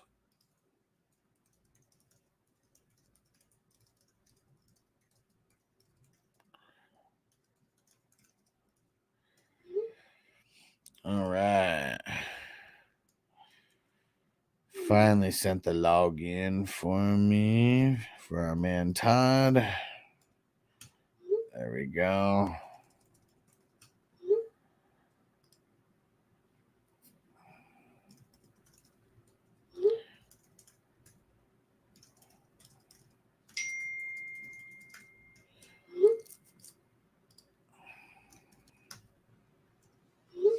And Doug said refresh. I mean, that was a good that was a full refresh right there. And Crispy's going over that. I love Crispy when he has to get crazy in the chats. He went over to Rumble, told the guy, crawl your ass back to the 50s. Go back to 1955, why don't you? And Jay said, no trolling today out of Tino. I haven't seen him since. We'll see. We'll see what happens. And there's going to be trolls, and, it's going to happen. Like, no matter what, there's a lot of people who, like, they're going to hate on me because, like, I smoke weed, I work from home, I'm building a business, and, like, my business is like has to do with interacting with people, with smoking weed and like talking on camera. And like, there's always going to be people who are like jealous of me for doing that. And so like, no matter what, I know that there's going to be some haters that are coming around. And I think it's on me to like not pull up those, not pull up the comments. And Will said Tino must be close with Bogey. Bro, they've known each other for like 10 plus years. They've known each other for 10 plus years. And Jay said jealousy. I'm like, bitch, get out of here. Yeah, and I know, you know, I mean, some like, you know, some people want to troll just to troll. You know, he started getting petty, you know, at one point. It is what it is. It is what it is. I'm glad that I can make people get petty. I'm glad that I could make things look so easy that it makes people think that they could do it as easily as well. And Will said, there you go. Explains a lot. Yeah, for sure. For sure. I honestly was curious why he was still hanging around. I mean, I never questioned it. I just treated it, you know, I treat everybody like normal until you start acting petty or like trolling, you know, which he started doing like crazy yesterday. But yeah, it is whatever. And Shan said also I drafted 6th rounder later, can be held over, 24 players held over every year. So that's a lot.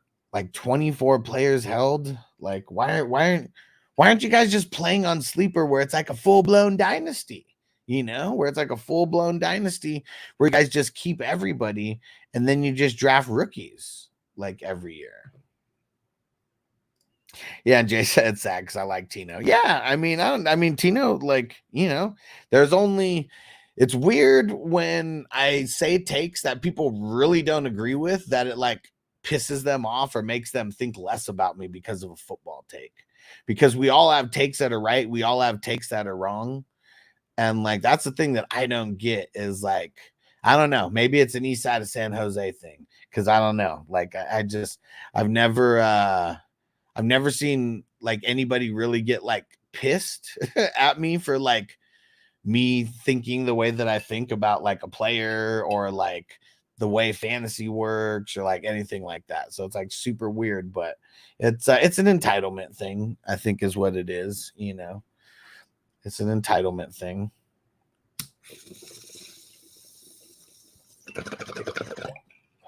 And my whole thing is everyone's entitled to their own opinion. I thought. And it's super weird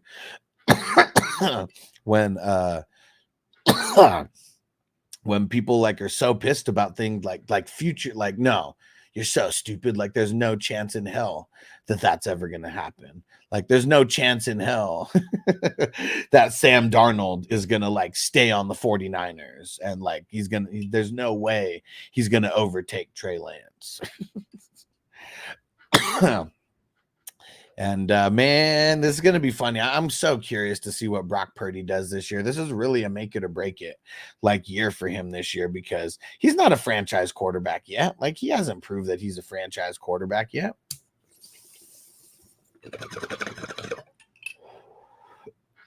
Because guess what? Jimmy G did like the exact same thing. The exact same thing that Brock Purdy's doing right now. Jimmy G did also. So like that's what I don't get about why certain people like think that, like, I mean, I know why the San Francisco like fans do, because like it's like another great story, like you drafted him with like your last pick or whatever, you know. It's so funny how like they can scout the talent like that, but they missed on Lance like that fucking big. It makes no sense. They set the franchise back for years drafting Lance, and I bet they don't even get a Super Bowl because of that. Because teams in the AFC are better. They ain't beating the fucking Chiefs. Probably wouldn't even beat the Ravens. And I feel like that's the AFC championship right there. I don't think they'd beat the Bengals. But let's see what the Bengals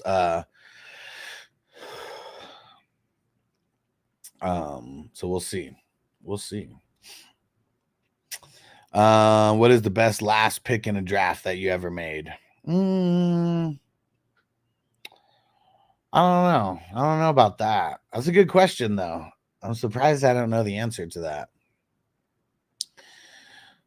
But I feel like it's not the last pick in the draft. The last pick in the draft for me could be the first person off of my team. But like big waiver wire like pickups that led me to a championship, that's happened a lot. That's happened a lot. I mean, shit. I remember back in 2012,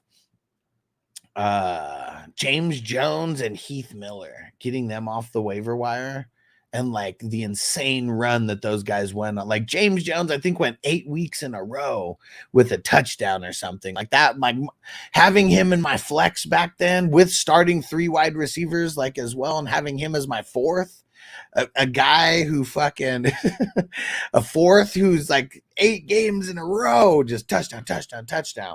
Like those were like 2 huge pickups.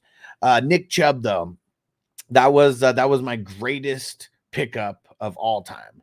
And so like I was in 8 leagues that year. That's 2018. I got Mahomes on multiple teams. I got CMC on multiple teams. I got on 3 separate teams that I won championships with. I had each of the top 3 wide receivers. I had Devontae on one, I had Hopkins on another, and I had fucking who's the other one? Hopkins, Adams. Damn, who is the other one? And Michael Thomas. That was a huge year for Michael Thomas. Those are the 3 that I had, and I'm pretty sure they all finished like top 3. And I had each of them on like one team that I won a championship with. And every league that I was in, Nick Chubb got drafted. And I was laughing at him like, I'm glad that you're drafting him. Let me draft somebody better. And I can't wait until you drop that motherfucker. Everybody, all 8 leagues that I was in, dropped Nick Chubb.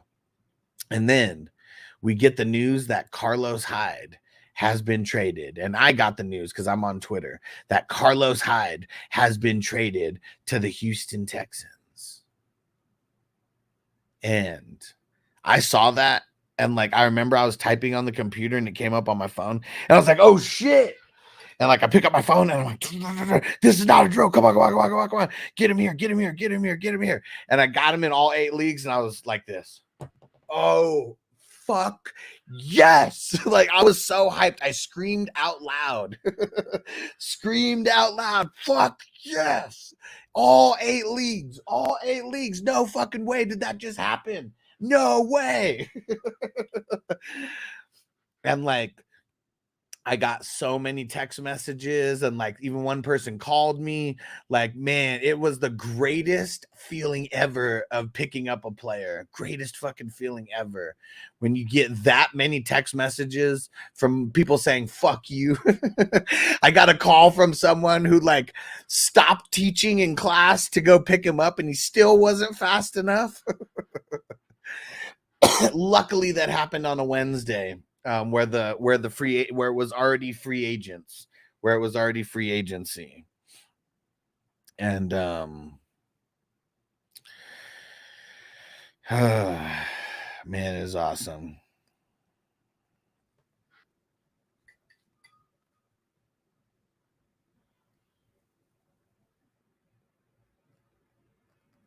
Well, someone might have a spot in the offense only auction.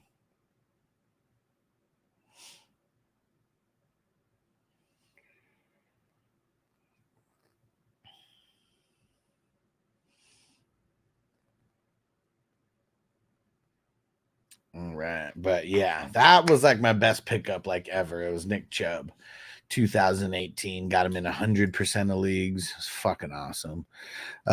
Stranger said last year one of the few healthy Burrow games was versus San Fran. We kicked their ass 31-17. Yeah, see, that's the thing. Like, I mean, I'm not saying San Francisco didn't beat good teams, but like they weren't 100% against the good teams, you know, like they really weren't. Like they were losing all the games that they lost were to good teams. I know that's like what, you know, but they're supposed to beat everybody, though. They're that elite. They should be kicking the Bengals' ass, you know.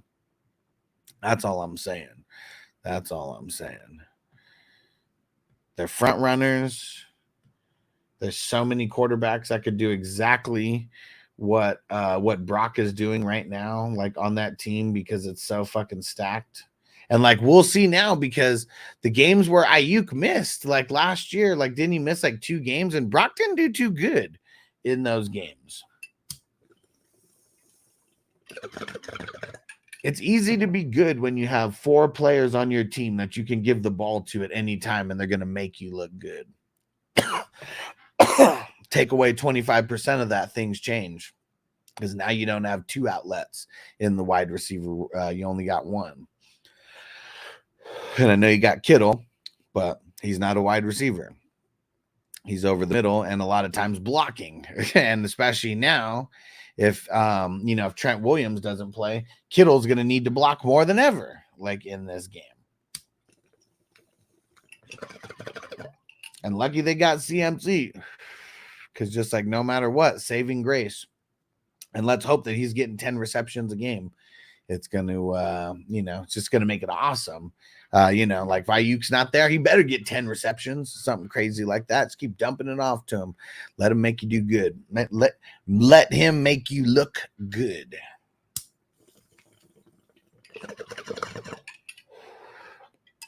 Oh, yeah. We've been live for almost 2 hours. We're killing it every single day. And I appreciate you guys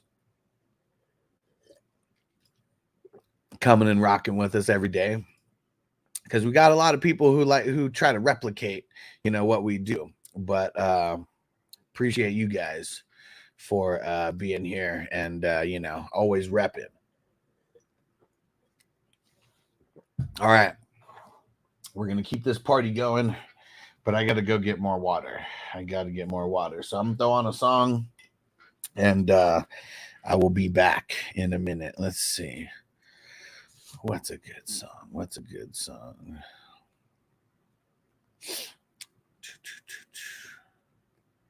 You know what? This one. So one person can't make the auction. So they said they're just going to bow out. So we got 1 spot left still in the Superflex offense only auction draft. This one is happening at 4:30 at 4 o'clock on Tuesday. 4 o'clock on Tuesday.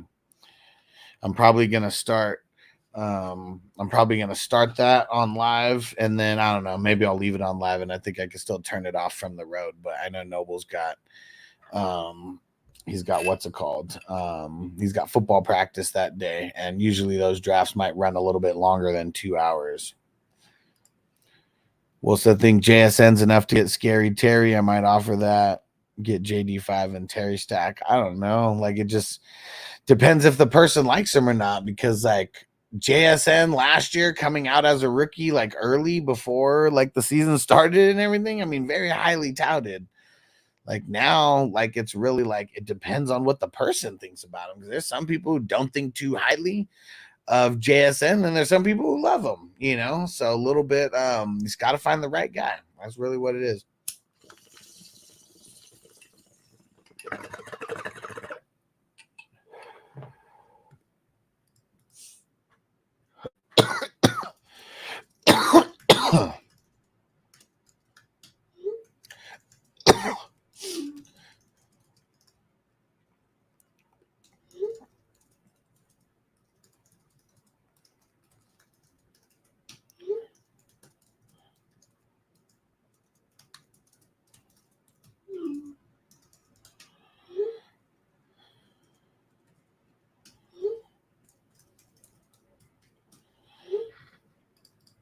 Do you need me back in there? Or, I mean, if you don't want to play in the league with the person you don't want to play in the league with, you don't have to, Crispy. I'm sure I could find someone.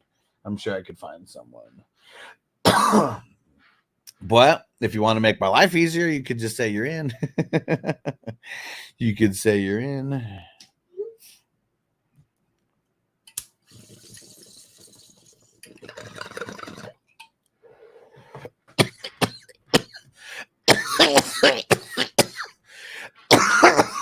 I don't think anybody noticed. I think they saw it right away, and I think someone laughed I think that was about it. Maybe you had one of the emojis, the shocked emojis, maybe one of those, but I don't think anybody really I don't think too many people commented on it. I don't even know if anybody did.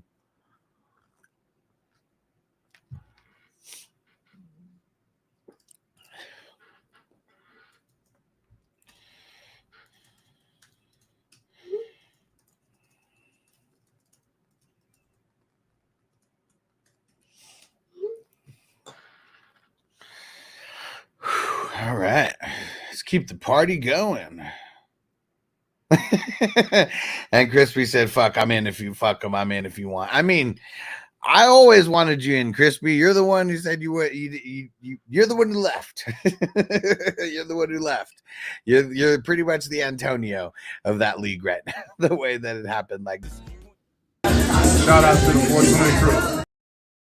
And Emil, there's a shout out from Calvin Johnson. Shout out to the 420 crew.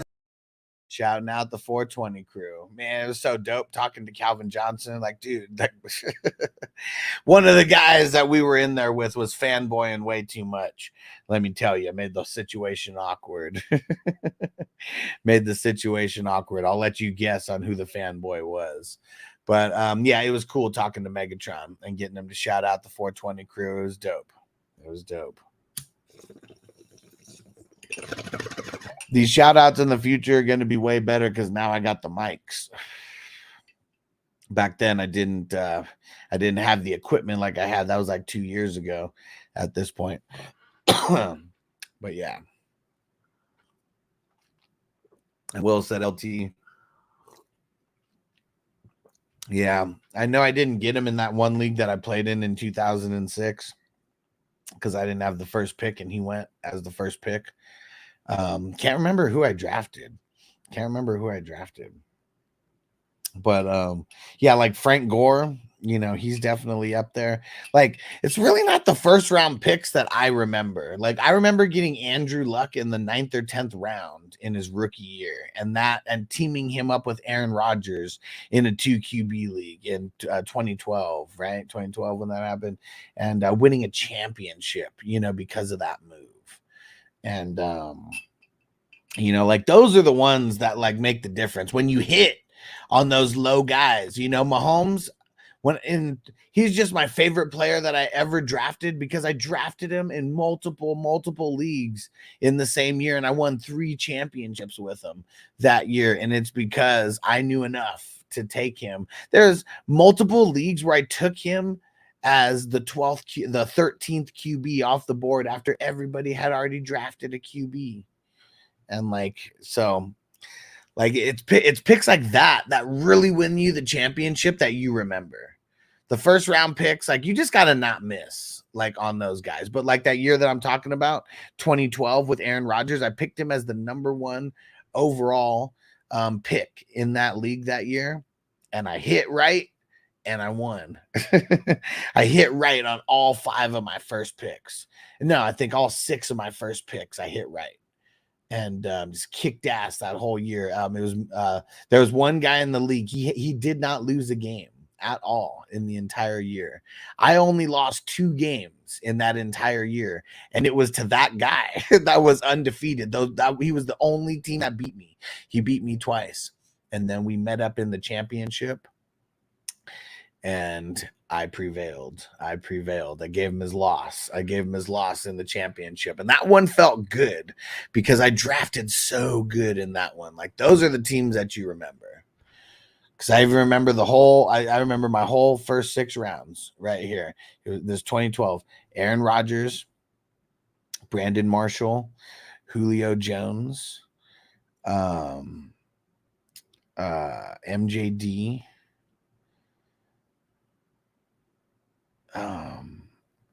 damn it, you know, I'm missing one.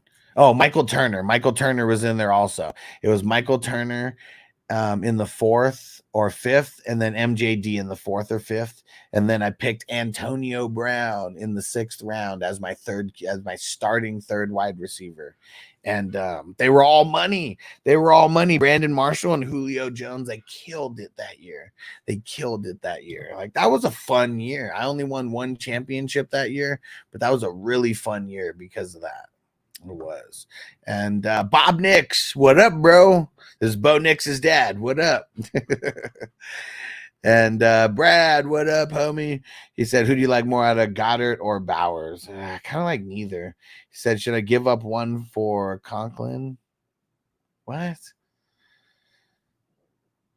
He said, I feel like it's going to be a big year if Rodgers stay healthy. No, dude, no. Do not fucking trade for Conklin. Like, the Aaron Rodgers, he doesn't throw a lot to the wide receivers. So, like, just that alone. But no. Keep Goddard. I thought you were going to be doing something with Goddard or Bowers or trading one for the other or whatever. You already have both. Just no. Just keep them on your team. And Brad said Brandon Marshall, Julio, and AB. Goddamn. Yeah, and AB was still young back then. I mean, that was 2012. So I think that might have been his 3rd year.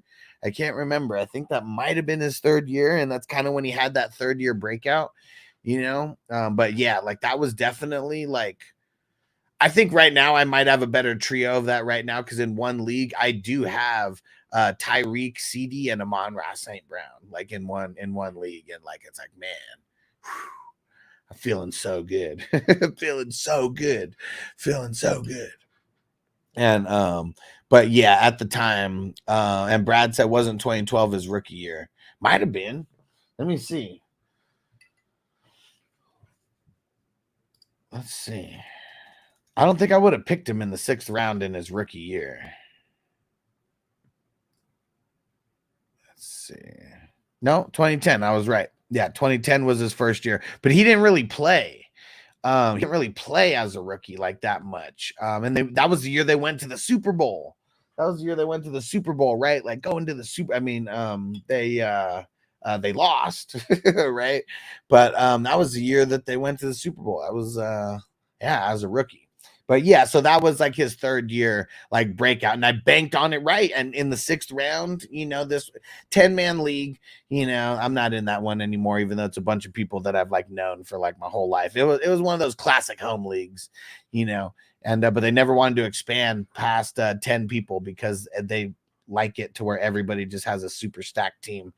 And literally had to have a team like that to, like, win this type of league.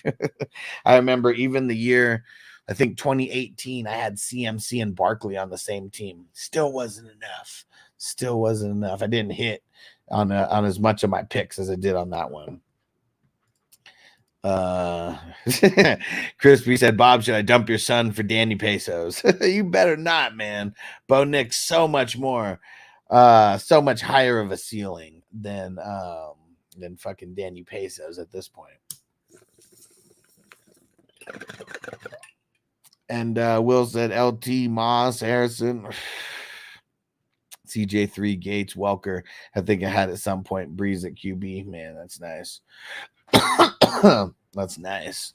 That's some kind of nice. Hold on. Where is it? Nice. Very nice. Man, you know what? Now thinking of Varsity Blues, I need to get that. It's Scott Conn in there. He has this line where it's like, it's very nice.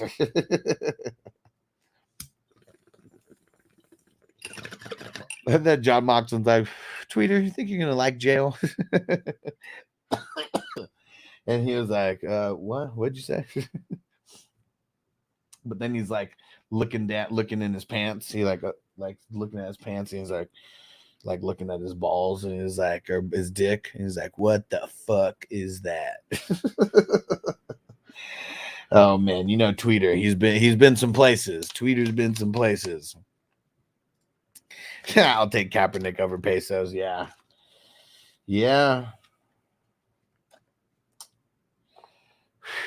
All right. We're going to keep this party going. What's another song that we can play while we're smoking? And we're getting closer. We're getting closer to the end. So you know what?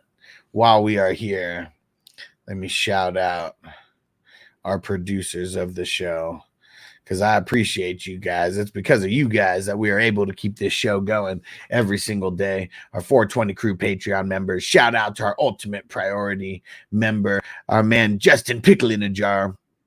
Shout out to the All Access members, the Elite members, all the Superstar members, and then our 420 Crew Ride or Die members. I appreciate you guys.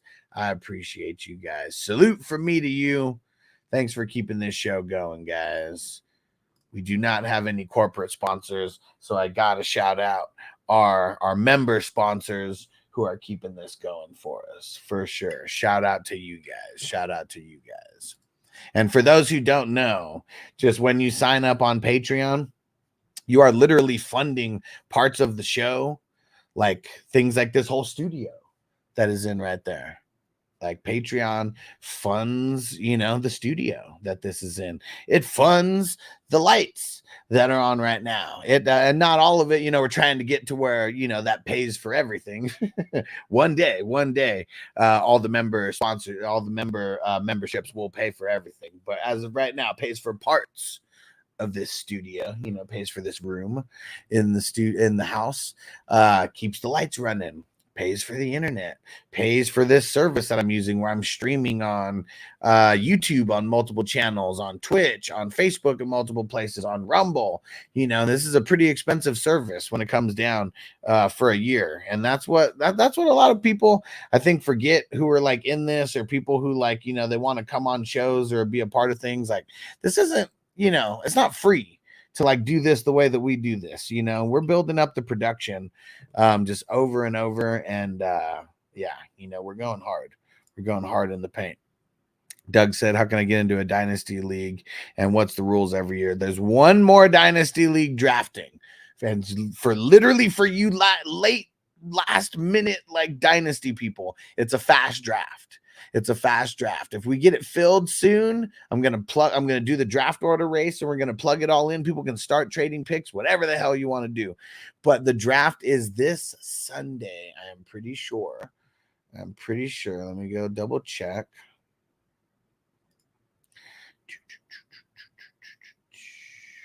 Sunday at 5 p.m. West Coast time. Yep, that's this Sunday. And he said, and what's the rules every year? Well, the rules every year is, you're just drafting rookies in the draft. And the draft is going to be, I'd say the draft is going to be like 2 or 3 weeks, like after the NFL draft. I'm not going to do it the way that I've been doing it these last couple years, where I'd literally start every single draft on the same day. It's not happening anymore. It's too hard to fucking manage that many drafts that are going on at the exact same time. So now, literally based on when the league is created, like there's going to be a handful of drafts that start on Monday. Then there's going to be a handful of drafts that start on Wednesday. Like every 2 days, like more and more drafts are going to open up, because some of these drafts, they might only last a day or two. So it's just going to be something that's going to make it a lot easier on me. And so some of these leagues, like this one, the number 49 Superflex, this one might not happen until, maybe 3 weeks after the NFL draft, because it's like one of the last ones that are there. But it's always a slow draft, except for this startup, because it's like so late, because they take about a week, they take about a week, maybe week and a half to 2 weeks when we have in the beginning, like February and stuff like that, when we're not tripping too much like about the clock. But they've been taking about a week and a half, the way that I've been working the clock for the last couple weeks. It's a super flex draft, $30 buy-in. If you trade away a future pick, like a 2025 pick, you must pay that year's league fee in advance on League Safe. There's a championship ring for the winner, plus, money payouts for the winner. Winner and second place if you're in a $30 league. If you're in a $55 league, 3 spots get paid out.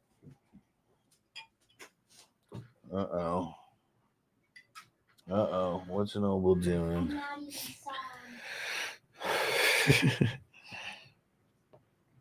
There he is. Sneaky Noble.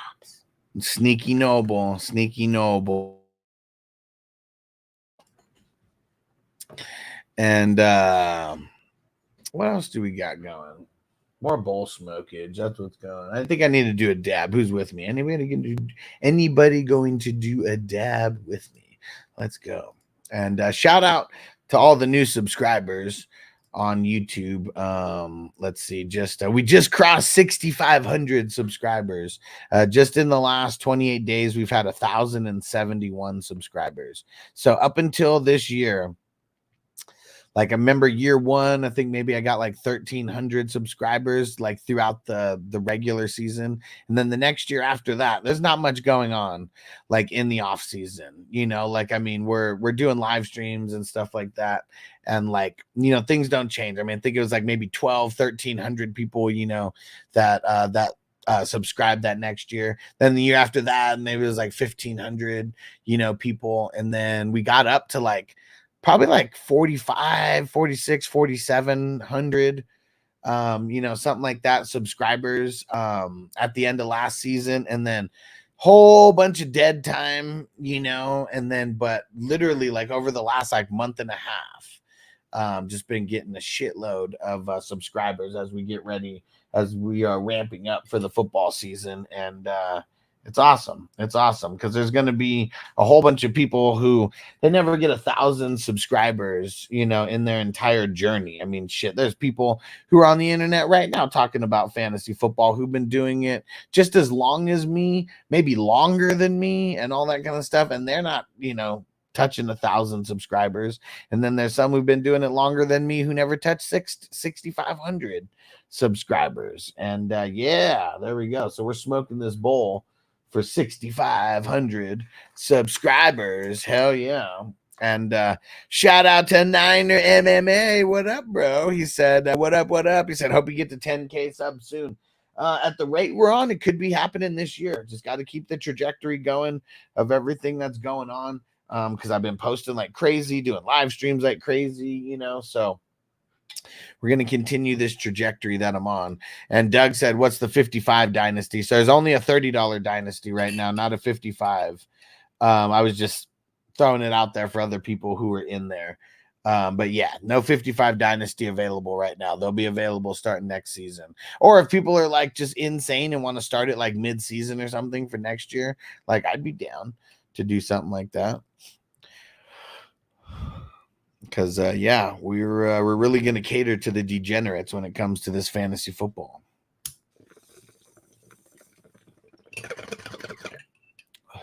And most of the things that I'm doing with the leagues and everything and the way that I do these shows, I mean, it's really all about helping people and being a man of the people. So that's why I appreciate you guys rocking with me, because I know there's a bunch of shows out there where it's just like a panel of guys or whatever. They're all talking to each other, like the people who are watching aren't really a part of the show. But like that's how I like to make my show a little bit special, making sure that everybody's actually a part of the show.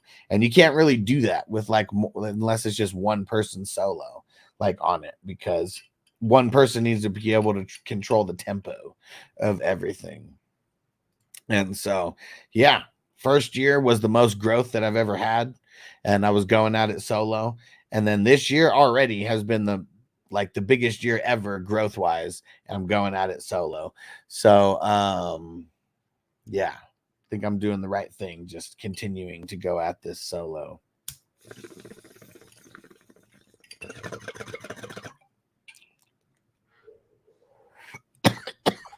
Uh-oh. What happened? We got some fantasy news over here. Hold on, let's see. Oh, dang. Jay, Toker1J, your boy Kene Nwangu. He's going to be waived. He failed the physical. Samaje P. Ryan is going to be available to play in the opener.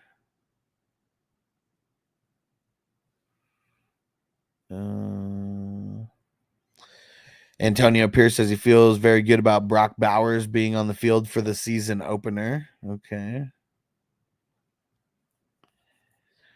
Raheem Morris believes that Justin Simmons will be ready to play week 1. Mike McCarthy said Rico Dowdle will get fewer special team snaps this season because of his expected increase workload on offense. There you have it. There you have it. There you have it.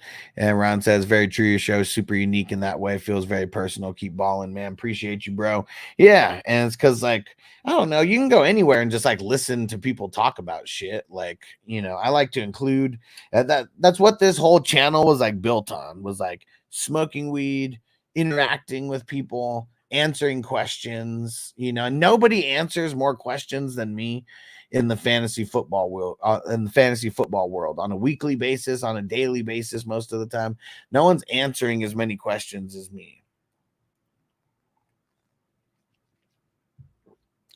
And it's because I'm usually doing, for the ones who are there, just answering questions solo. I usually do longer shows than those guys. A lot of those guys, they only answer questions that are super chats, you know.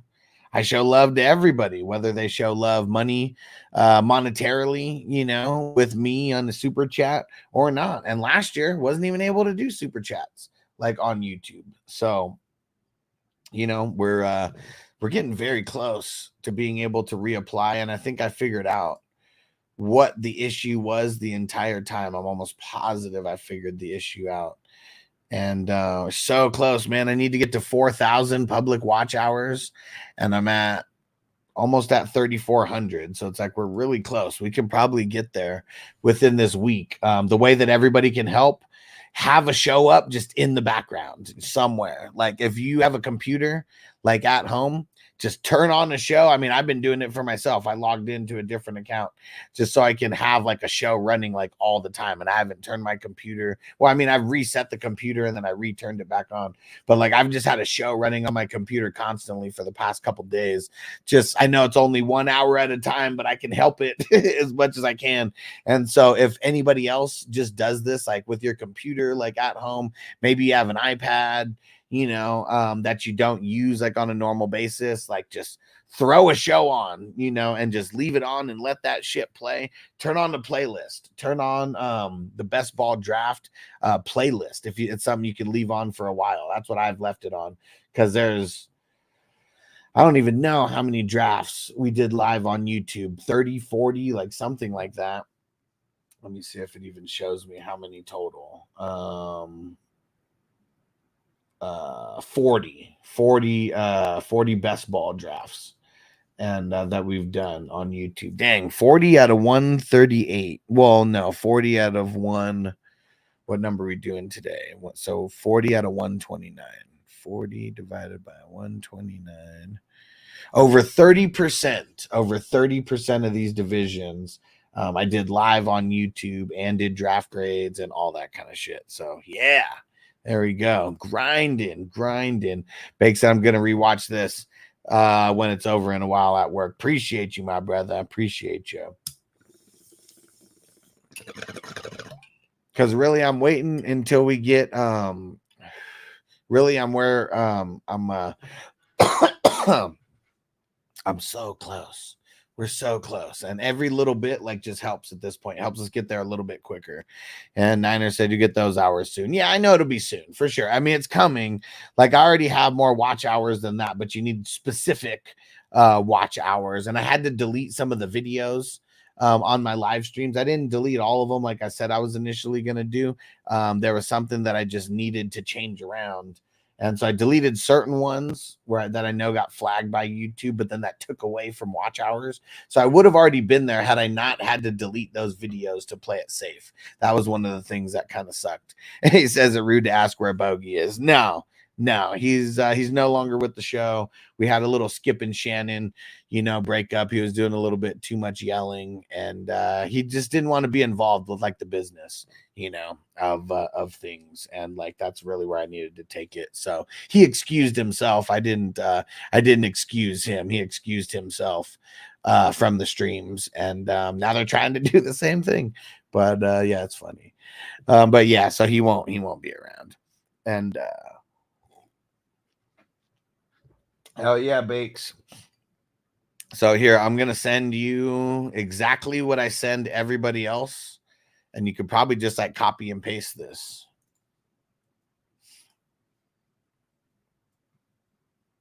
Let me see. Where is it?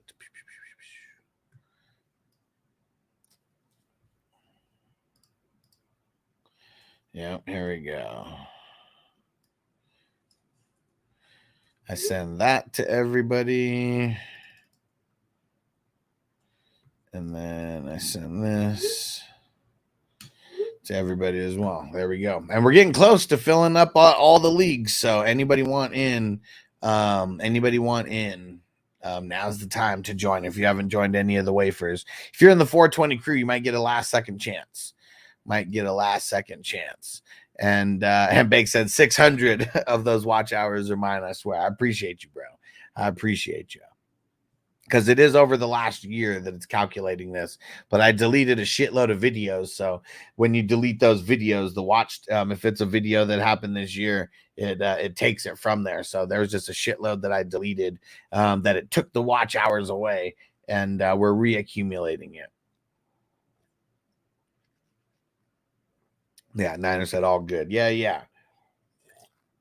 Going back to the way that this show was originally going. Before and really it was my fault with everything that happened, not setting the expectations, trying to be a nice guy and like please people. That's why things got out of hand, I'm sure.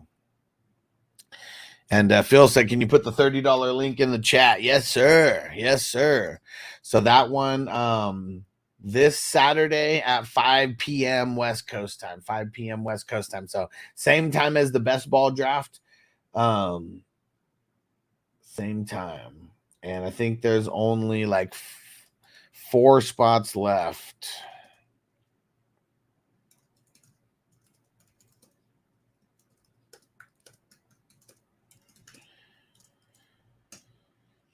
There we go. And I appreciate everybody who's supporting by joining these dynasty leagues, because you guys are supporting the mission. Every dynasty league that you join, every best ball league that you join, you guys are supporting the mission.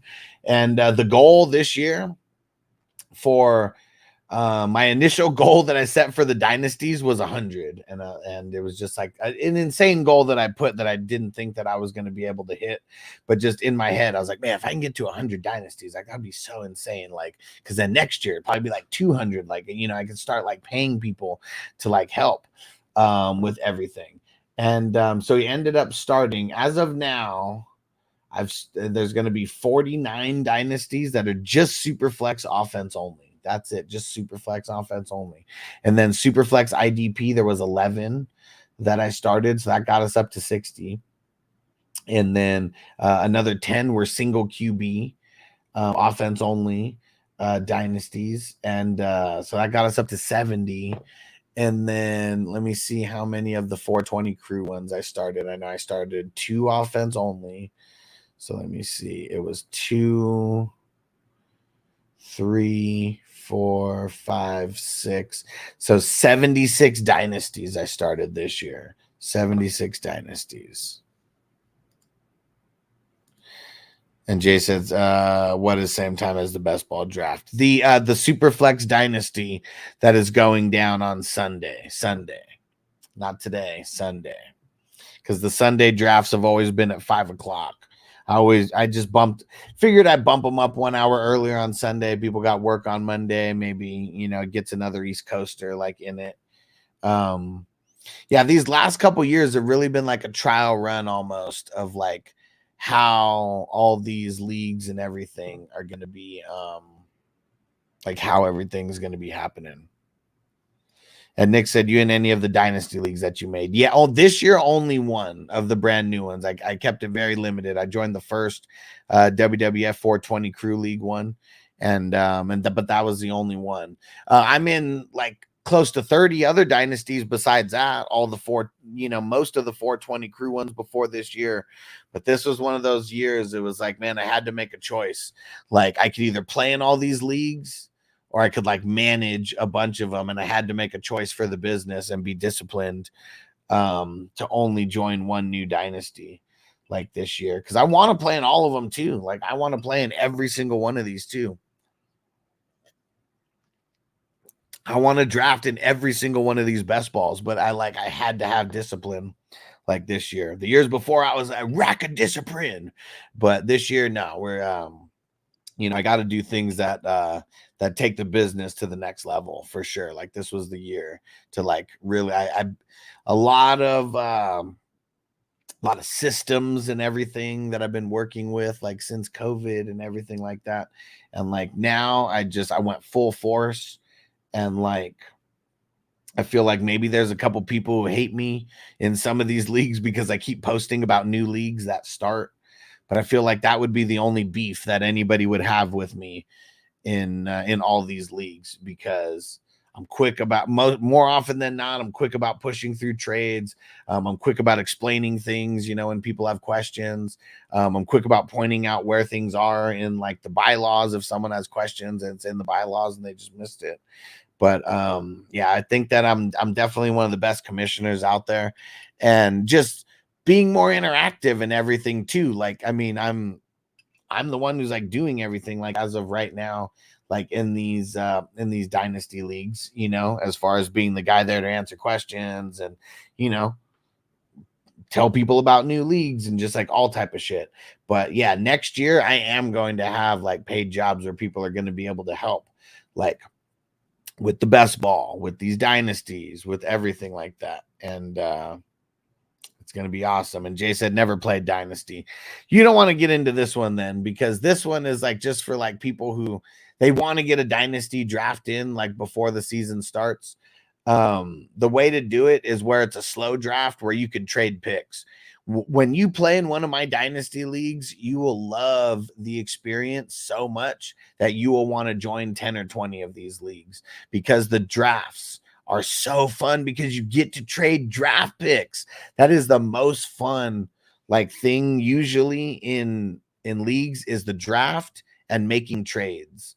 And this is like a 2-week draft, 3 weeks to 4 weeks if you're in a super flex IDP, where like you're drafting and trading the entire time. It's slow clocks. So I don't know if you've ever done the slow draft with us, Jay, in the best ball, where the clocks are like 4 hours and then they lower to 2 hours, like after a certain amount of time. But similar way that it works in the Dynasty, but you could make trades. And that's like the most fun part about like any of these leagues. Like people are so addicted to Dynasty now because of the draft process. It's so fun. So Jay, the first Dynasty leagues, I don't know. I say the first Dynasty leagues are going to start in February, but I'm probably lying. Because like this year, now that I'm like just hosting like crazy, I'm probably going to be starting Dynasty leagues like literally during the playoffs. So it is going to be fun times ahead.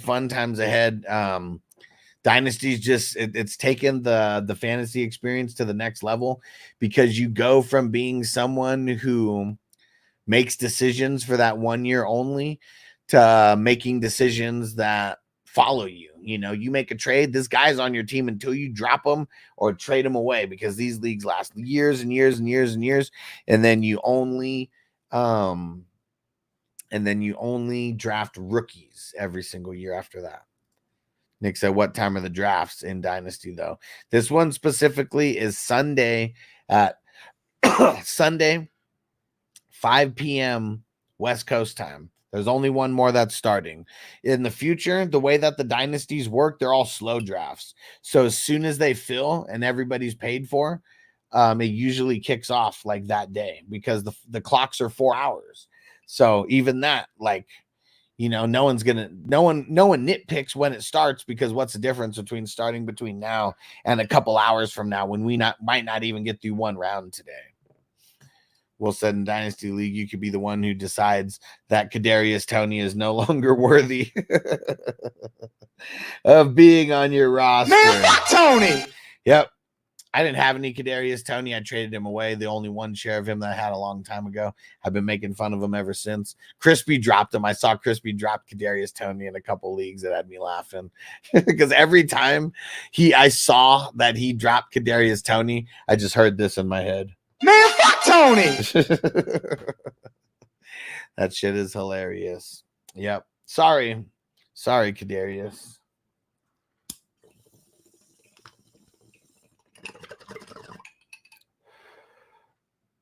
But yeah, dynasty drafts are the shit.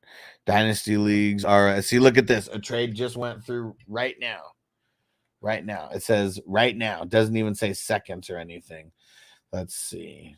Ooh, but this person traded away a future pick. Let me see if they have. They've already paid for it though. Boom. So there we go. See, look at that. Trade happens. It got pushed through before anybody can even tag me, and it got pushed through within like 60 seconds. There aren't too many people who have that kind of dedication to whatever they're doing. And like, you know, these leagues for me, it's a part of my business, but I take my business seriously. And you guys just witnessed it live. Bob said, I did my draft on Sunday, feeling pretty good about it. I picked up Khalil Shakir in the late rounds. Nice. Should I drop him for Mooney? Mooney's going to be the number 2 in ATO. Well, yeah, I mean, he's going to be the number 2 wide receiver, but he's not going to be the number 2 option in that offense, though. That's what you got to remember. Because they have Drake London, they have Pitts, they have Bijan. So, like, no matter what, like, Mooney's no higher than 4th in that pecking order. Let's see. For Khalil Shakir, you got I mean, I guess Kincaid, like that's what a lot of people think. I don't even think that Kincaid is like number 1 over there. And then you got Coleman, who I don't even know is guaranteed going to be a number 1 or number 2, like over there, like on the field, yes, but like in the number 1 or 2, you know, pecking order of the way that they distribute the ball and who gets more touches and who gets more targets and all that. Yeah, Khalil Shakir could be like right behind those guys because like Curtis Samuel's dealing with turf toe right now. That's slowing him down for sure. So yeah, I don't know. I think I'd keep Shakir. Who else you got that you could potentially drop though? Ron said I just picked up Jordan Mason for the taxi crew. Nice.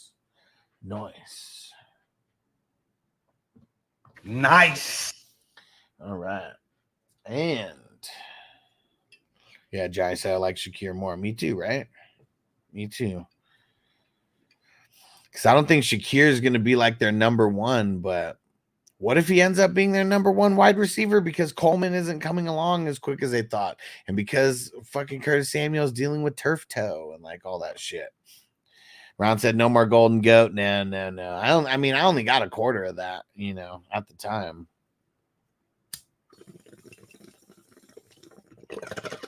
I've gone through like at least 2 ounces since I had that golden goat. I mean, it is me and Vanessa, you know, sharing, so it's 2 heads on the zipper. But yeah, man, I've gone through like multiple ounces since then. Gone through all the California weed, like. Oh, Will said no practice again for Ayuk today. 49ers are going to crumble. 49ers are crumbling. It's so funny.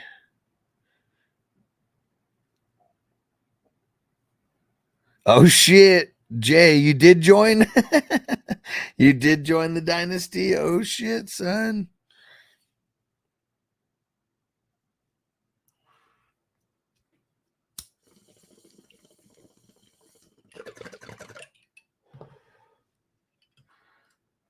Johnny said he might not be their number 1 for the season, but more games with the number 1 than Mooney will. Yeah, Mooney will have 0 games with like being the number 1. Khalil Shakir actually has a chance of being a number 1 in a few games, like Johnny just said. Very good point. Very good point. Nick said I would join Dynasty, but I have a draft on Sunday at 5 p.m. What time zone are you in? What time zone are you in?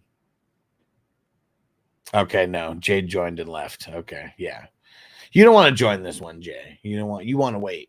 Don't let this draft ruin your dynasty experience. Just wait until next year. Will said Jamar Chase at practice, but not practicing. He's there, but not practicing. He's in the building. He's in the building, but yeah. Higgins. I love Higgins, man. I always have, and I like him even more. Chase Brown. This could be really nice for Chase Brown early. So, yeah. Yeah. And Jamar Chase doing this in his 4th year, right? He's not even on the 5th year yet. So at least Chase was seen. Ayuk didn't show. Yeah. I don't know why they would expect Ayuk to show. And it really sucks for anybody who has Ayuk because I don't know. Do they like, what if he doesn't hold out like for the games? Like, what if he comes? And Jay said, just trying to explore the dynamics of Dynasty. Oh, yeah. Like, you could get into you'll be paying attention. Just get into like the first Dynasty that I start that ends up being a slow draft. Had you got into a Dynasty, like literally I just started one like a couple days ago. You know, had you got into that one where it's like an actual slow draft and you can make trades during the draft, I would say do it. But I don't want you to like this one that's going to be a fast draft. You can't trade, like you could trade prior, but it's 60-second clocks. So I'm just telling everybody, you're not going to be able to make trades. Like I'm not going to pause it. Like that's the point of a fast draft is like there is no trades like during this because someone has to push through the trade, you know. It's not gonna happen.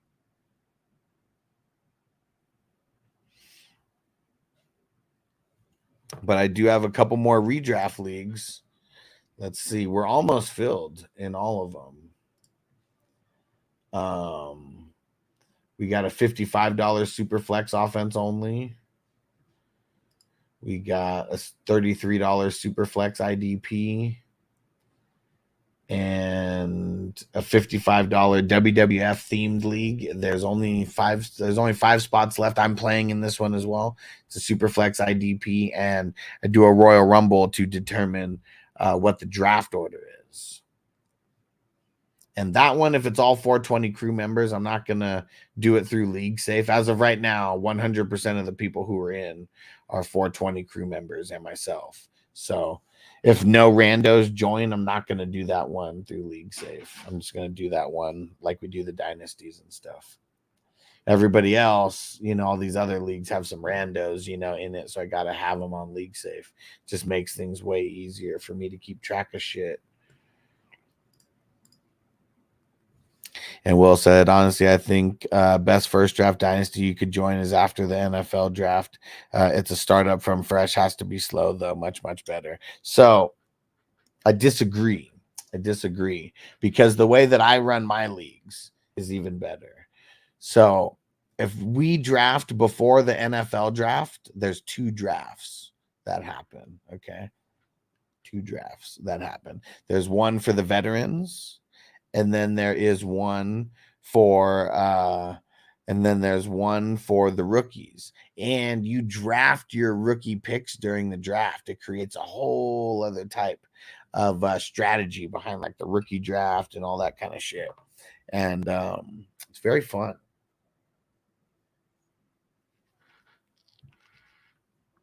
It's very fun.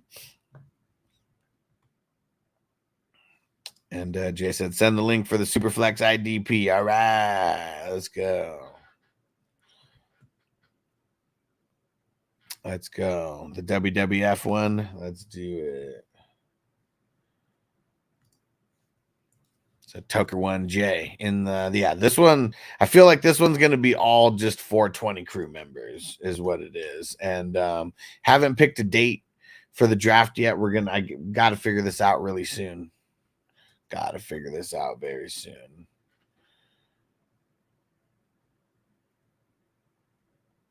My whole computer's freezing up on me. But yeah, sending it to you. And Will said, okay, that's even better. Yeah, for sure. So fun. But I do have startups that happen after the NFL draft. And then it's one big draft like after that as well.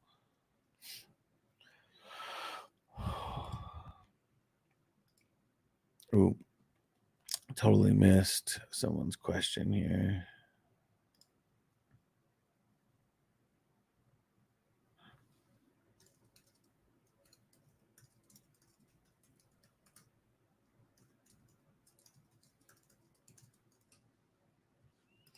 And Derek said, wow, Hush, you still here? We're grinding, bro. We're out here grinding. I need to get that drop. Let me mark that here.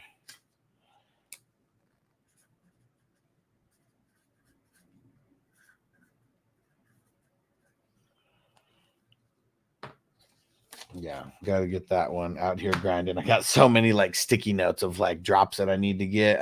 They're building up. I need to finally go through. And yeah, you draft the rookie picks as picks. So fun. Yeah. How do you determine the order of the rookie draft? So whoever has the stones to draft the first overall rookie pick, you pick a kicker. And those are like the placeholders for the rookie draft picks. So you pick a kicker.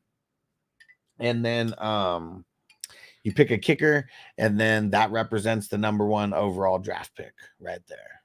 And whoever picks the kicker second, that's the number 2 overall rookie draft pick. So it's not a snake or like, I mean, it's a regular linear draft. And it just goes in order. There's you're not drafting a draft position, you're drafting the specific draft pick. So there's whatever 12 times 7 is, or 12 times 4 if it's an offense only.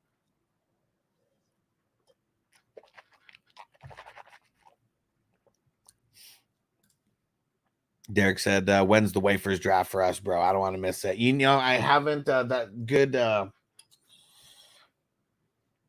Good question. Now I'm kind of making sure that I just don't double book like any of the drafts that I have. But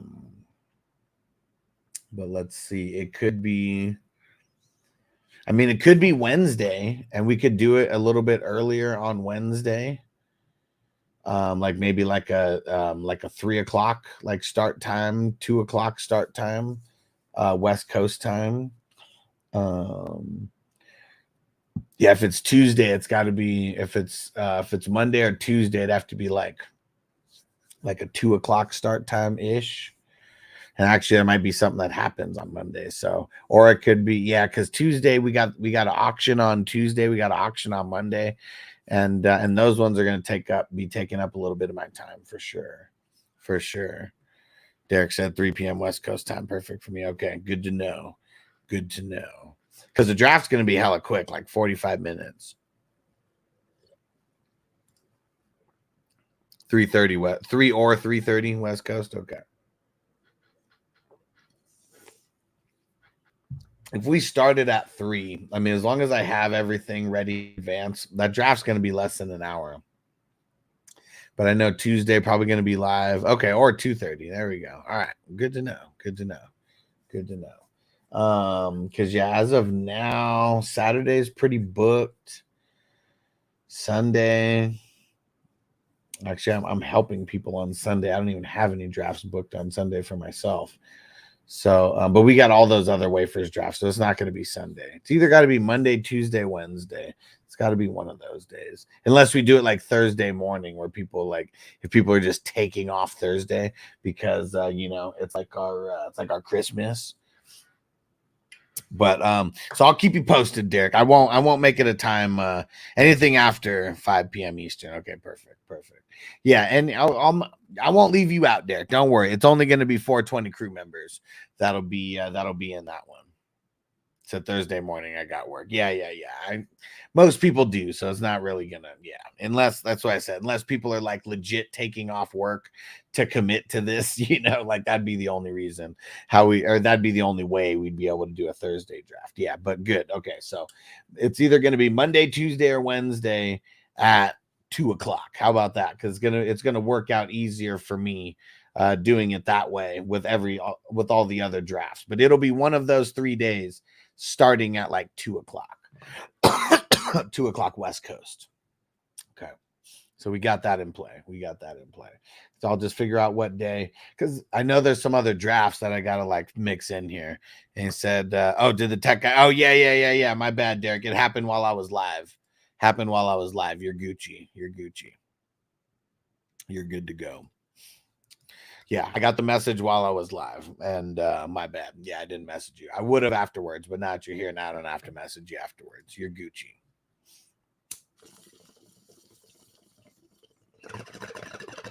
Yes, sir. And are you getting it to have like 2 TVs set up for like just a bunch of football, or like 2 TVs, different rooms, like stuff like that? Just curious, because like that is the way to do it, getting 2 or 3 TVs and like having 2 or 3 fire sticks and just like having them all in one room. Like that's just, yeah, that's gangster. And what Nick say? I'm on Central Standard Time. Okay. Good to know. Said, yep, 2 TVs. Okay, one in my daughter's room. Yeah, and like I'm literally about to cancel Disney Plus and all that, because like now Noble knows how to like use he knows how to use it, can favorite, the shows that he likes or whatever. And like, there's R-rated movies on there, and there's, some TV shows that are like, the TVMA or whatever. But that's as bad as it gets. And as long as we got to monitor what they're watching to a certain extent anyways. But yeah, it's definitely the way to do it. There's so much stuff on there. So yeah, but I'm at the point right now where I'm like, yeah, I have no reason for Disney Plus, Hulu, or ESPN Plus anymore now, because this literally takes the place of that. And I think the only other one that I have, so I don't know why Hard Knocks does not update like right away. Because even when I was watching the Tariq show and shit, Power 2, it would come out like if I think the show aired on Friday, and like literally on Saturday, it would be there. So like literally you only had to wait a day and like the show was there. But outside of that, yeah, it's it's just ridiculous.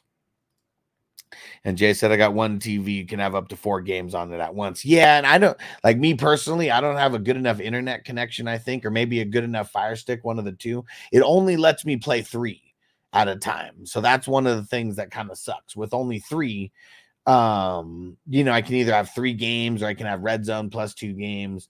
But we're gonna figure it out. I definitely, like this week, I definitely want to make a move to get another to get a monitor, because if I can get a monitor that I can plug an HDMI into, I can just hang a monitor a little bit easier.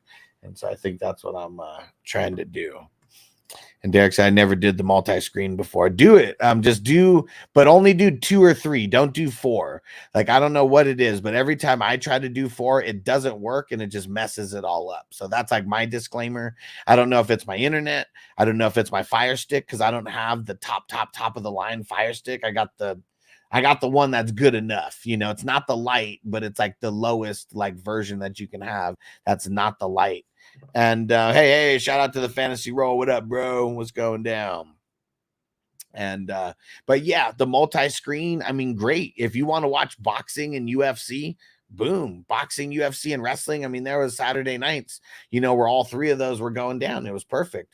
Want to watch 3 games at once, I mean, boom. I mean, it's for the sports, the multi, I mean, because you can only get sound out of one of them. It's just like any other, app works, where like, whatever you have the cursor hovered on, that's where you're getting the sound.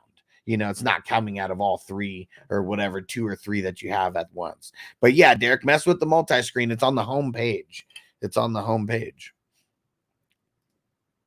Jay said, I got a Fire Cube and I have no problem. That's probably why. Interesting. But I'm also talking about the specific streaming service that sponsors the show. I am talking about that specifically as well. And Nick said, I might do the best ball tonight, though. Do it, bro. Do it. So I'll probably do a dynasty with y'all next year. Yeah. Get into one next year. Get into one of the 420 crew ones. I'm going to be in at least one next year, but it literally might just be the first one, and that's it. And because because I got to be real limited with the ones that I joined now. And there's only a limited amount of 420 crew like ones. That's where we do the WWF themed leagues, and you can pick whatever characters you want and all that kind of shit. And there's an extra game within a game like in there as well. Those are only in the 420 crew like startups that I do. All the other ones are a little bit more plain Jane. We may do a derby. We may do like for some of these ones, the 55 and above. 55! I may do the where they pick the kickers. I may do that and incentivize people to getting into a higher buy-in. Because I don't know. We may even do more than 55 buy-in like this, but I think people, at least the people that I'm finding, they want to do more. They want to do more and have them for like a certain price, and the 30 and the 55 really just seem like a really good price point for everybody. Everybody seems to like it. All right. And Derek, peace out, bro. So I'll set up the stick when I get off. Let's get it. All right. And I'm going to shout out the producers of the show again one more time. Our 420 crew members. Appreciate you guys. Our ultimate priority. Our all access members. Our superstar members. Our 420 crew. Ride or dies. I appreciate you guys because you were able to do this show every day. All right. I'm going to finish this bowl and then we're getting up out of here.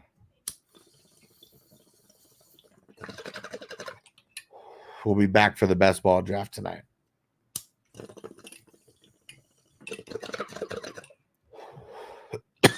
And we'll see you guys there. Peace out. Defense on me. I don't want them to gain another yard. You blitz all night. If they cross the line of scrimmage, I'm going to take every last one of you out. You make sure they remember forever the night they played the Titans. Here comes the